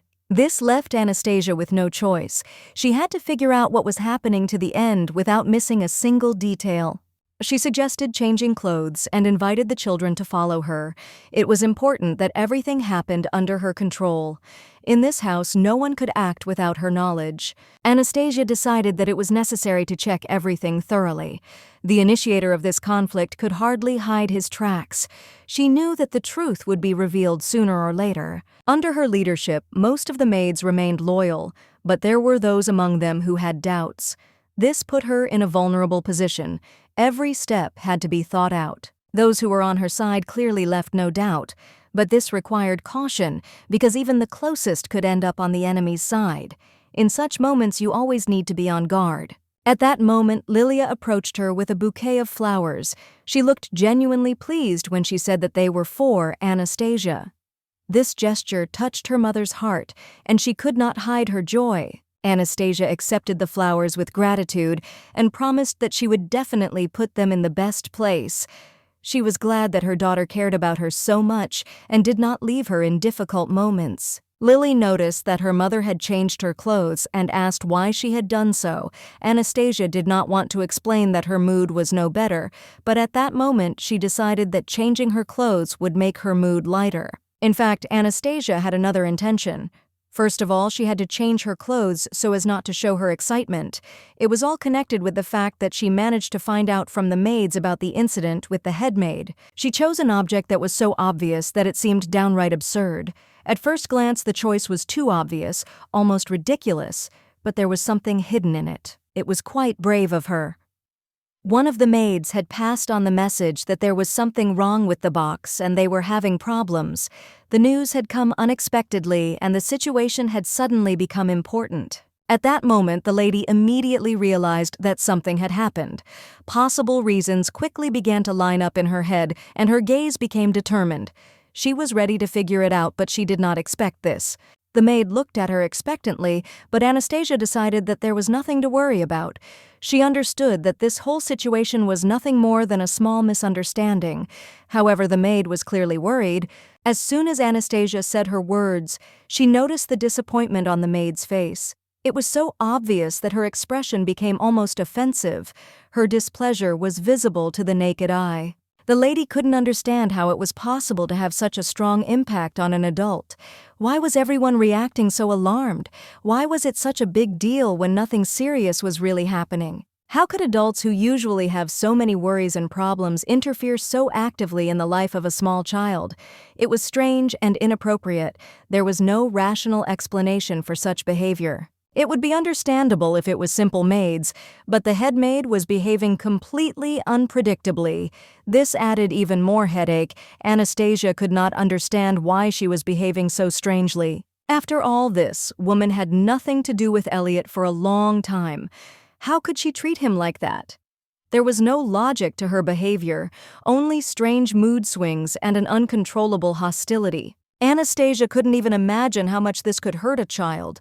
Everything that was happening was strange and unpleasant for her, and she didn't understand how such trifles could affect Elliot so much. When he learned that the nanny he trusted his entire life, and who had been with him since childhood, had acted so vilely, it struck him to the depths of his soul. He could not understand how this was possible. Anastasia couldn't believe what was happening. She didn't understand how it happened. Suddenly the boy started calling her, which seemed to betray some kind of anxiety in his voice, but she couldn't figure out the reason for it. At first he thought that something had happened to the lady and she had become angry, but he could not imagine that something so serious had happened that made her be so cold and strict. When the lady heard his questions, she was surprised and said that nothing terrible had happened. She had just been thinking a little absorbed in her thoughts, and it might have looked strange. Without realizing it, Anastasia felt her irritation growing. Meanwhile, Lily came up and quietly said that she had put new flowers in the vase and hoped that they would cheer her up. Lily expressed her wish that the lady would look at these flowers and feel relief. She hoped that this would help her to relax a little and get rid of the tension that was on her face. The lady was deeply touched. She smiled and felt tears start to flow from her eyes. She didn't expect that such small gestures could touch her so much. Anastasia apologized to the children, saying that she did not want to disturb them. She thanked them for their concern and promised that everything would be fine, despite all the difficulties they had experienced. She tried to calm them down, assuring them that everything would be fine. There was tension in her voice, but she kept her emotions in check. She promised that she would cope despite the complexity of the situation. Anastasia said there was no need to worry. She assured the children that she would sort everything out herself and take responsibility for what was happening. She didn't want anyone else to worry about her. At this time, the maid returned, smiling happily at the sight of her mistress in a good mood. She was glad that everything was all right and felt relieved to see that the situation had finally stabilized. It was the same maid who had been expecting an answer from her mistress a few days ago, but had been disappointed when she had not received one. She decided that now that everything had calmed down, she needed to talk to her mistress. She approached the maid and informed her that the necklace that the mistress loved and cherished so much had disappeared. This was a real shock for her, but the mistress had long ago decided that she would deal with this issue herself and sort out the situation. Anastasia felt anxiety growing inside her. It had begun. She didn't know what to prepare for, but she felt that something was wrong. To clarify the situation, she asked the maid what had happened to her necklace. The maid, after a slight hesitation, replied that she did not know the details. She could only offer to take the mistress to the headmaid. According to her, she knew more and could explain everything. Lilia was surprised to see them being led towards her room. She hadn't expected that the situation could be related to her. Her heart started beating faster. A premonition of something unpleasant did not leave her. The girl began to get nervous. There was something about all this that she didn't like. She couldn't understand why she would suddenly be accused of something, but her anxiety grew. The headmaid greeted the mistress with obvious relief. She looked as if she had been waiting for her to appear for a long time. Her eyes showed confidence in her own rightness, which only increased the tension. Anastasia was not going to tolerate omissions. She firmly stated that she was waiting for an explanation. What had happened and why was there such a fuss around her necklace? She did not tolerate confusion and demanded clarity. The maid reported that the necklace that was so precious to the mistress had been found in Lady Lilia's room that day. This was an obvious fact that put the girl at a great disadvantage. She even presented evidence to back up her words. The servants began to whisper, discussing how such a young person could be so shameless. It looked as if she had already been found guilty. Anastasia noticed that the maids were discussing the situation animatedly. Many mentioned that Meg simply wanted to help the girl. However, the general opinion was against Lilia, and this worried her. Everyone around her said that Lilia was only pretending not to understand what had happened. Her silence was seen as pretense, which only made her situation worse in the eyes of those around her. Anastasia found this behavior unacceptable. Lies and slander were unacceptable in her home. To frame an innocent person was an unheard-of baseness, and she found it disgusting to watch this spectacle. Now Anastasia clearly understood what was happening. Everything was arranged so that she would not be left with a choice. Punishment for Lilia was becoming inevitable. She was overcome with rage from the realization of such a vile plan. Justice must prevail. Anastasia demanded that the girl rise from her knees. She firmly stated that Lilia was not guilty and would not allow her to be treated so unfairly. However, Lilia continued to feign despair as if tears were blurring her vision. She was simply playing a role, hoping that this would help her avoid further accusations. Anastasia calmly but firmly stated that the necklace could not have been stolen because she herself had recently given it to Lilia. Her voice was confident without a drop of doubt, and this caused confusion among everyone present. The maids, hearing these words, froze in complete shock. They did not expect such a turn of events because they were sure that they had caught the girl red-handed. Some looked at the mistress with bewilderment. others with fear realizing that they could now find themselves in a difficult situation. One of the maids looked around in confusion, not understanding what the mistress was talking about, but Anastasia calmly explained that this stone perfectly matches Lilia's eyes, which is why she chose it for her. The servant's reaction was strange. It felt like they had not just made a mistake, but knew something more. The misunderstanding of the situation only grew. Why was everyone so desperately trying to blame Lilia for the theft? Anastasia looked at the servants and calmly but firmly asked on what basis they decided that the girl had stolen the necklace. There was no anger in her voice, but there was a steely confidence that brooked no argument. The maids, as if on command, unanimously accused Lilia as if they had agreed in advance. This unanimity looked too suspicious, as if everything had been planned in advance. Anastasia couldn't help but wonder if what was happening was a carefully staged production. Everything looked too artificial. The accusations, the servants' behavior, and their confidence in their own rightness. Meg, trying to rectify the situation, began to explain that this was all some kind of misunderstanding. She spoke quickly, nervously, as if trying to convince not only the mistress, but also herself that this was all an accident. But suddenly the boy intervened, and his unexpected appearance silenced the maid. She immediately turned pale and visibly tensed, as if his words could destroy everything she was trying to hide. He calmly stated that, in fact, Mother had never given Lilia this necklace.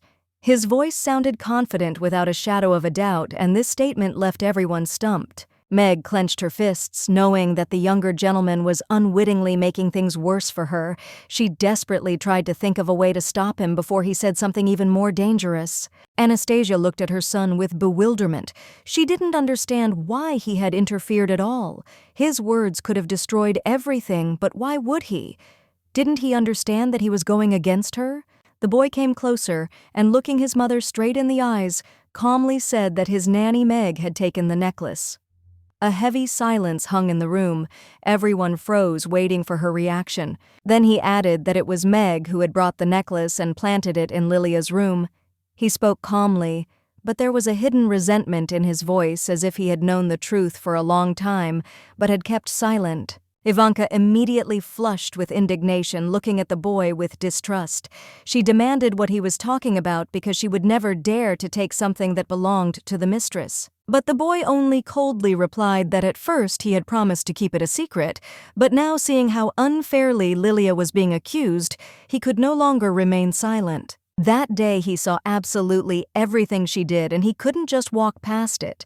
It was important for him to know why she did it, so gathering his thoughts, he specifically asked her what she was doing in his mother's room. The woman froze when she heard his voice.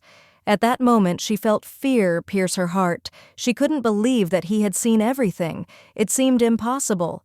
Her breathing quickened, but she tried to remain calm. He noticed that he hadn't asked her too much about it then. He just didn't want to believe the worst. He really hoped that she would tell him everything herself. After all, if she was guilty, then maybe she had a reason. He thought it was enough to just wait. It was enough to give her a chance. He believed that sooner or later she would say everything herself without coercion. The main thing was to remain patient and hope for the best. Anastasia couldn't hide her relief when she realized that he wouldn't immediately demand an explanation. This was the most convenient option for her. She smiled to herself, happy about this turn of events. But he also noticed that instead of simply telling the truth, she had done something even worse. She had made another decision, one that was crueler and more unforgivable. And now he couldn't forget it. Meg, seeing his determination, looked at him pleadingly. She tried to convince him that he had misunderstood her. She had cared for him all this time, loved him as her own. Couldn't he see that? But the boy couldn't listen to it any longer. His patience snapped. Anger flared up inside him, and he firmly declared that he had had enough. This was all too much for him, and he wasn't going to take it in silence any longer. He started screaming uncontrollably. He didn't want to be disappointed anymore. He didn't want to see her in this house, didn't want to tolerate her lies and pretense. It hurt him, but he knew it was for the best. The headmaid recoiled, shocked by his words. She did not understand what the young master was talking about, but he firmly stated that he would see to it that she was given her salary and severance pay. He did not want to leave her without everything, but he could not stand to see her around anymore. Then Meg couldn't take it anymore. She fell to her knees in front of him, her shoulders shaking with silent sobs. She looked up at him, her voice shaking as she asked why he was doing this to her. She kept saying that she was his Meg, the one who had always been there, who had cared for him, who loved him more than anyone in the world. Didn't he understand? Was it possible to just erase everything that had happened between them? But the boy couldn't stand it any longer. He just lowered his eyes, avoiding her gaze. Then slowly but decisively he removed her hand from himself, showing that everything had already been decided for him. He looked at her carefully, remembering what he had told her before.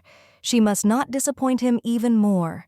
These words were not said just like that, but with a firm intention, with the hope that she would understand them. He didn't believe that a person who used love for him as an excuse could actually have real feelings. Love shouldn't be a tool for manipulation, and if it was used for personal gain, then it was insincere. Anastasia did not hesitate to make a decision and ordered that the headmaid, namely Meg, be escorted to the exit. She was not going to change her mind, and therefore the order was given confidently and without a shadow of a doubt.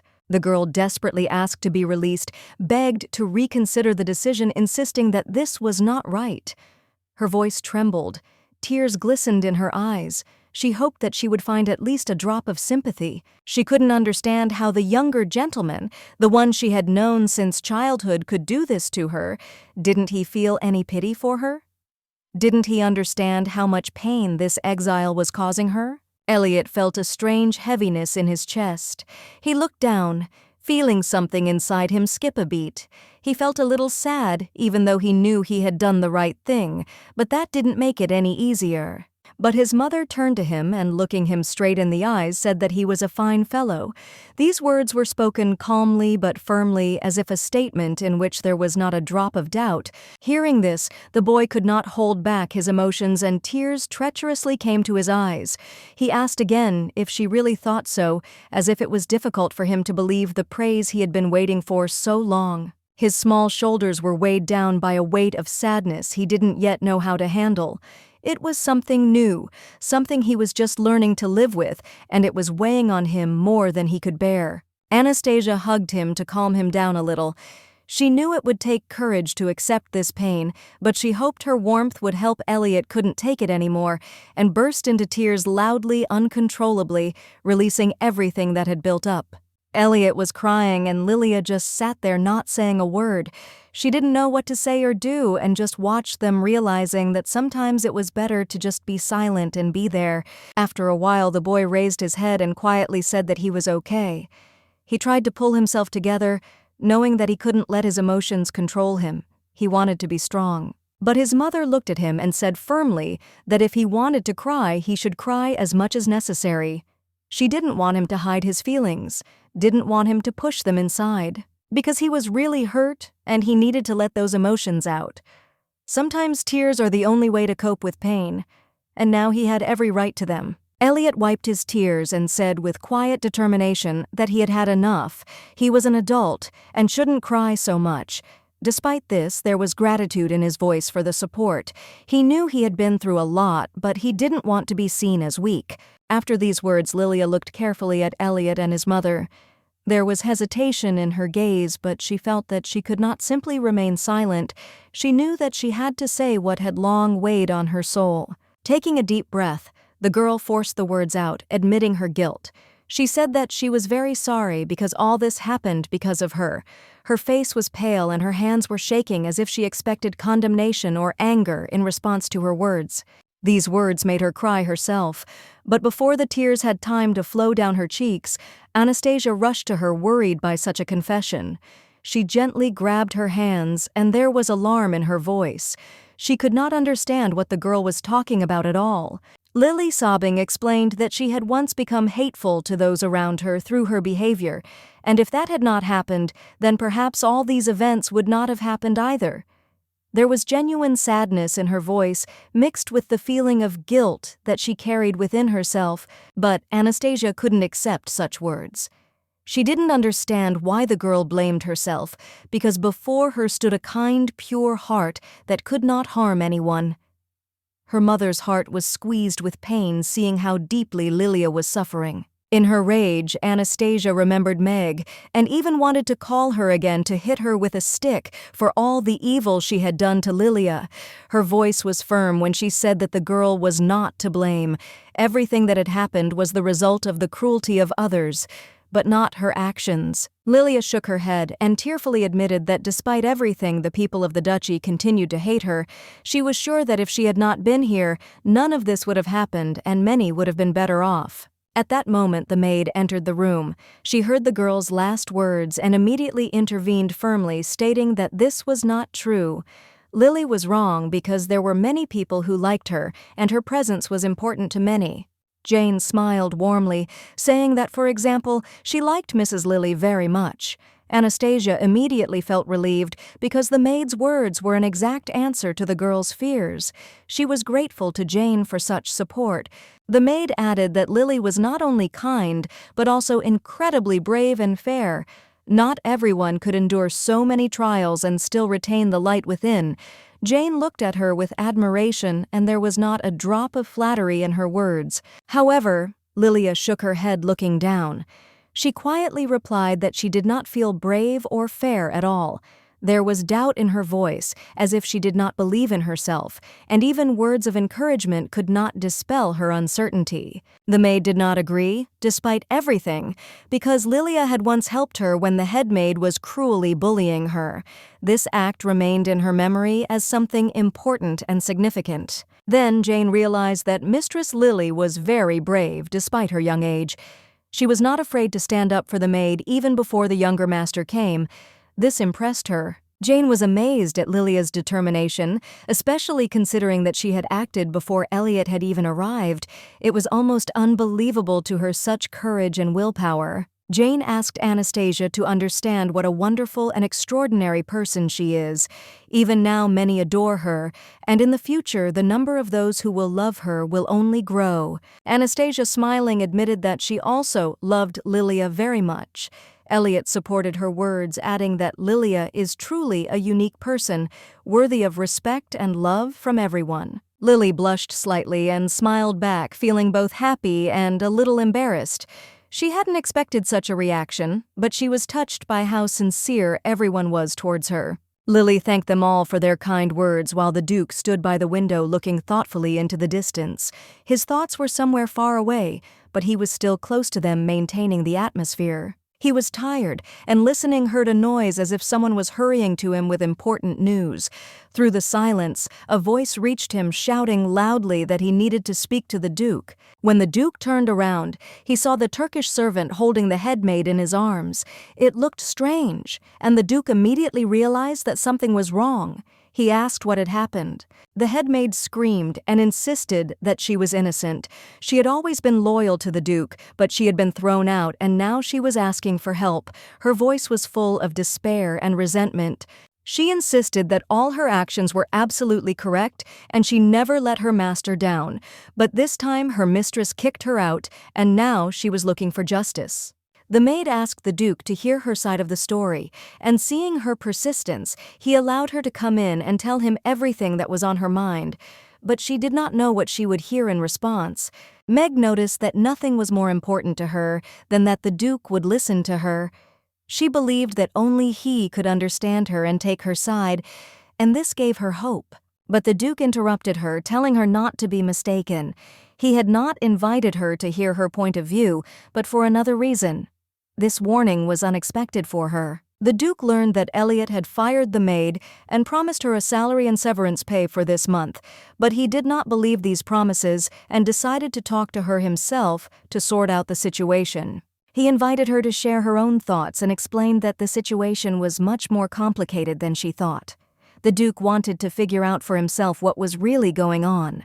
The girl was completely at a loss, not understanding what the Duke was talking about. It was confusing her, and she began to feel awkward, trying to figure out what exactly she was about to hear. The Duke calmly informed her that he had heard everything he needed to know from the butler. He was fully aware of what was going on and was now ready to bring this conversation to an end. He told her that she had stolen the Duke's wife's things and secretly planted them in Lilia's room. This was further evidence of her guilt for him, and he was ready for further action. Meg was shocked to hear the Duke call her mistress his wife.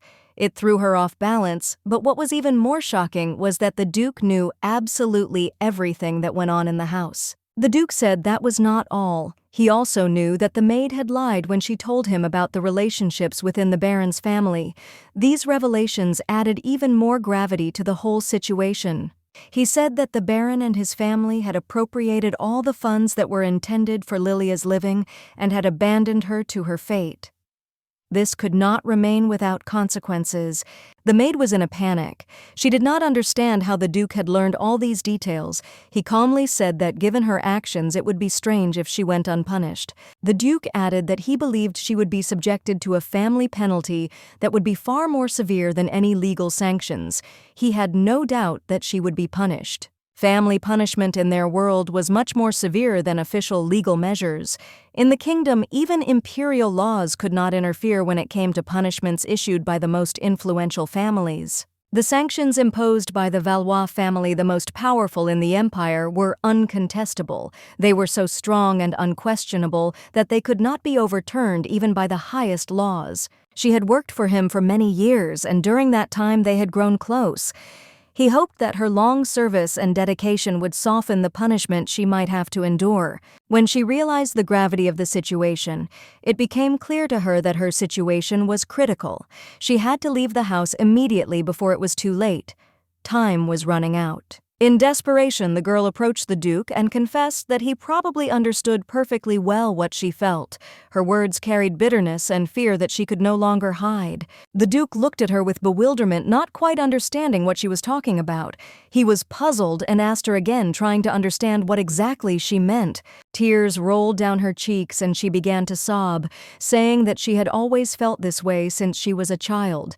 These feelings were so strong that they did not leave her for a moment. The girl admitted that she had been yearning for him all her life. This yearning had not left her despite all her attempts to hide it inside. It was something more than just memories. The Duke was shocked by her revelation. He looked at her with complete bewilderment, not understanding how and why she felt this way. He did not know how to react to such words. She kept saying that he always cared about her and that this care was not accidental. She felt it. And despite his silence, she was sure that he felt something more for her. The girl told him how he had taken her from the Valois lands so that she could work in his mansion. He never said it directly, but she felt that his attitude towards her was special. Something hidden between the words. The Duke was horrified by her words. He could not believe that she perceived their relationship in such a way. She was in despair, not understanding how such a punishment was possible for her because she did not deserve it. He, addressing her, did not understand what she meant. He said that all this was nonsense and did not know how to explain her misunderstanding. She tried to convey that perhaps this was all a misunderstanding, but she could not feel otherwise. The Duke brought her to his mansion solely at the request of her father, who was a butler. The father insisted that if the girl was with him, she would be able to arrange her life and find a more advantageous match. He couldn't understand why she kept complaining so much. She was still crying, claiming that all this was impossible because the Duke had always been there for her in her youth, supporting her and never leaving her. She remembered how the Duke had once accepted the wreath she had made and had been overjoyed. It was a moment she remembered as a sign of their closeness and affection, though now everything had changed. But the Duke listened to her and said he couldn't stand her words any longer. He was tired of her complaining and insisting that their relationship still had a chance. It all became a heavy burden for him. He stated that the whole situation had been stupid from the start and that it was time to forget about the past. Having said this, he wanted to end the conversation and leave everything behind, not wanting to continue this discussion. The longer he listened to her, the more irritated he became. He was sure that she had to stop talking this nonsense, otherwise their relationship would become completely meaningless and their conversation would not lead to anything good. He demanded that she disappear from his sight right now, otherwise he would have to take more serious measures, which could even be cruel, including punishment from the family. She tried to say something again, but the Duke would not listen to her. He ordered the butler to come in and immediately take the woman out without giving her even a chance to explain. He was decisive and cold in his actions. She begged him not to do it, not to throw her out, but the butler was adamant. He led her out of the room anyway, ignoring her pleas and suffering, which made her feel completely helpless. The Duke finally felt so tired that his thoughts began to wander. He didn't know what was happening to him, but everything that was happening made him feel completely exhausted and empty. Despite his irritation, he suddenly felt a strong desire to see his wife, Anastasia. This was something new for him, and he could not understand why he felt her absence so acutely now. The Duke couldn't explain to himself why he missed her so much. He said he had never felt this way before, and it was beginning to bother him. Feelings he couldn't control were overwhelming him. Anastasia stood at the door, feeling strangely uneasy. For the first time in her life, she was so nervous in front of this threshold. She had never felt such emotions before, and everything seemed new. Perhaps it was due to memories. That time when she stood in front of the door, it was the Duke's office. Everything that was happening now seemed unusual, and a feeling of anxiety arose inside. The butler had once said that the Duke was still in the bedroom, and now Anastasia stood in front of that very door. She knew that he needed time, but anxiety did not leave her. It was all so unexpected. She considered postponing the meeting, but she knew the matter was urgent. She couldn't delay, and her indecision was only increasing the tension. She needed to pull herself together. Taking a deep breath, Anastasia exhaled, trying to calm down. But suddenly, she heard a voice. It was the voice of the Duke, who was just leaving the room, and asked in surprise what she was doing at his door. The Duke looked a little surprised to see her at the door. He asked what she was doing there and what the delay was. Anastasia, smiling, replied that she was glad he had finally woken up and wished him a good morning. Anastasia smiled at him and said she was glad to see him. She wanted to lighten the mood by joking about how long the Duke had been sleeping. She wasn't sure how to handle the situation. The Duke seemed a little uncomfortable. He smiled and said that perhaps it was too kind a joke on her part. However, he still wanted to know what had happened and what was bothering her. Anastasia felt confused. She didn't know how to start a conversation about what was bothering her, but the Duke was persistent, and she realized that he needed an explanation, even if it wasn't easy. The Duke, seeing that she continued to stand before the door, apologized for keeping her waiting. He asked her to come into the room, convincing her that she should not stand by the door as if it were something strange. Anastasia felt relieved by his words. She sincerely thanked him for such hospitality and entered the bedroom. It was such a simple but important action for her, which relieved some of the tension. The Duke couldn't believe that his wife was still in his bedroom. It seemed like something unexpected. He couldn't believe that everything was happening as planned, and it all surprised him. The Duke quickly asked if everything was okay, and Anastasia confirmed that everything was fine. He looked sleepy, and she didn't want to disturb him any more than necessary. Everything about this moment seemed so ordinary and strange. He couldn't help but notice that he missed her presence. The Duke thought it might be a coincidence, but Anastasia appeared next to him again. It was as if she was an inevitable part of him. He thought it was just absurd. They were married but hardly saw each other, and he couldn't understand why anyone would look for hidden meaning in such ordinary things. But his head was all mixed up. While he was thinking, she had already started to speak. Her words, soft and confident, began to sound, and he could not ignore them, although he continued to immerse himself in his thoughts, trying to figure out what was happening. She said that maybe he would think that things had gotten out of hand, but really, she was just doing what she thought was right at the time. Maybe everything would be okay and there was no need to worry so much. The Duke, listening to her, realized that everything had not gone as he had expected. He did not even understand what she was talking about, because his thoughts were too confused to grasp the essence of her words. It was a complete failure. The lady noticed that something was wrong, and looking at his face, she realized that he was upset about something. Apparently, he did not understand what she was trying to convey. His reaction was far from what she expected. She quietly said that if he was not happy with her involvement in this matter, she would not object if he entrusted everything to the butler.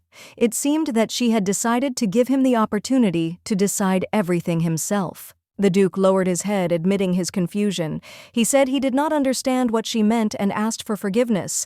The lady only smiled and assured him that there was nothing to worry about, because everyone can make mistakes. She was sure that he was not fully awake yet, and therefore her words might be difficult for him to take in. She was understanding, giving him a chance to collect his thoughts and sort himself out. He wasn't ready to admit that her presence was interfering with his concentration, but she told him not to worry, despite everything. It was her way of showing support, despite his silent resistance. She was surprised that he had such a side, because usually he was so cold and impenetrable like ice, but now she saw something unexpected in him that made her look at him differently. The Duke did not show any obvious resistance or become a stone wall, but in the end he simply said that he would appreciate it if she repeated everything she had told him. It was an unexpected request, but he remained polite. Despite his goodwill, she decided not to waste time thinking and simply replied that she would repeat exactly as he asked. She did not intend to go into details and decided that she would return to this issue soon. She in turn was thinking about purging the maids. The staff situation had been in need of change for a long time, and she knew it was time to clean up the house, especially among the maids. It was about dismissal. She planned to deal with those maids who had bullied Lilia. The headmaid could not hide her role in these incidents, and she was ready to conduct the necessary investigations to punish the culprits. The Duke heard her words and laughed. However, the lady could not understand what exactly amused him so. She was not sure that there was anything funny in this situation, and she could not figure out the reason for his reaction. He said that he completely understood her position and supported her decision. His answer surprised her because she did not expect such a reaction. His smile was so charming that she could not help but blush, and her heart began to pound. She was pleased with his agreement, but she understood that serious work lay ahead. It was not easy to change so many maids, and a mass change of personnel inevitably disrupted the usual rhythm of business, which put everything at risk. It would be better to discuss this situation with the butler because, after all, he was the one responsible for the household affairs. She knew that this would be the most sensible decision. She quickly realized that he seemed to have made his decision on the assumption that she had not been involved in the running of the household all this time. He might have thought that she would not understand his point of view, but she was asking permission to explain herself. She was not so frivolous as to first add unnecessary worries to everyone, and then stand aside and not care about what was happening. That would be unworthy of her position. The Duke looked at her carefully and seemed not to believe his ears. He wondered if she really wanted to say this.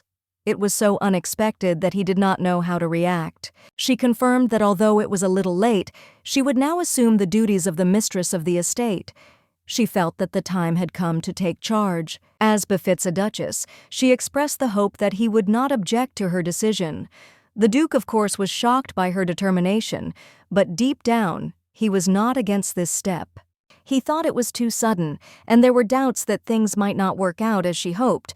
However, she certainly understood his mistrust and assured him that she could handle it. He, of course, tried to convince her that it was not that simple, but she insisted that if he really didn't mind, she would like him to smile at her the way he had just recently. The Duke was very surprised by her words and looked at her with obvious bewilderment. She replied that in that case, she would try to work even harder and better to justify his trust. They say that the smile of a man you find attractive is the best reward. She, confident in her abilities, was going to become much more productive because now she had a real goal. The Duke felt embarrassed but soon pulled himself together and said that he understood her request completely.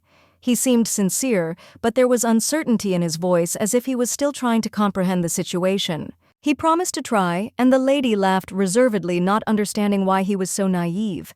It was so unexpected and naive on his part that she could not hide her surprise. The lady began to wonder why she had even asked him such a task. It was strange and uncharacteristic of her. It made her feel a little awkward and even blushed a little. She couldn't understand why she had taken on this burden because it was her decision. The butler was completely shocked when he learned about it.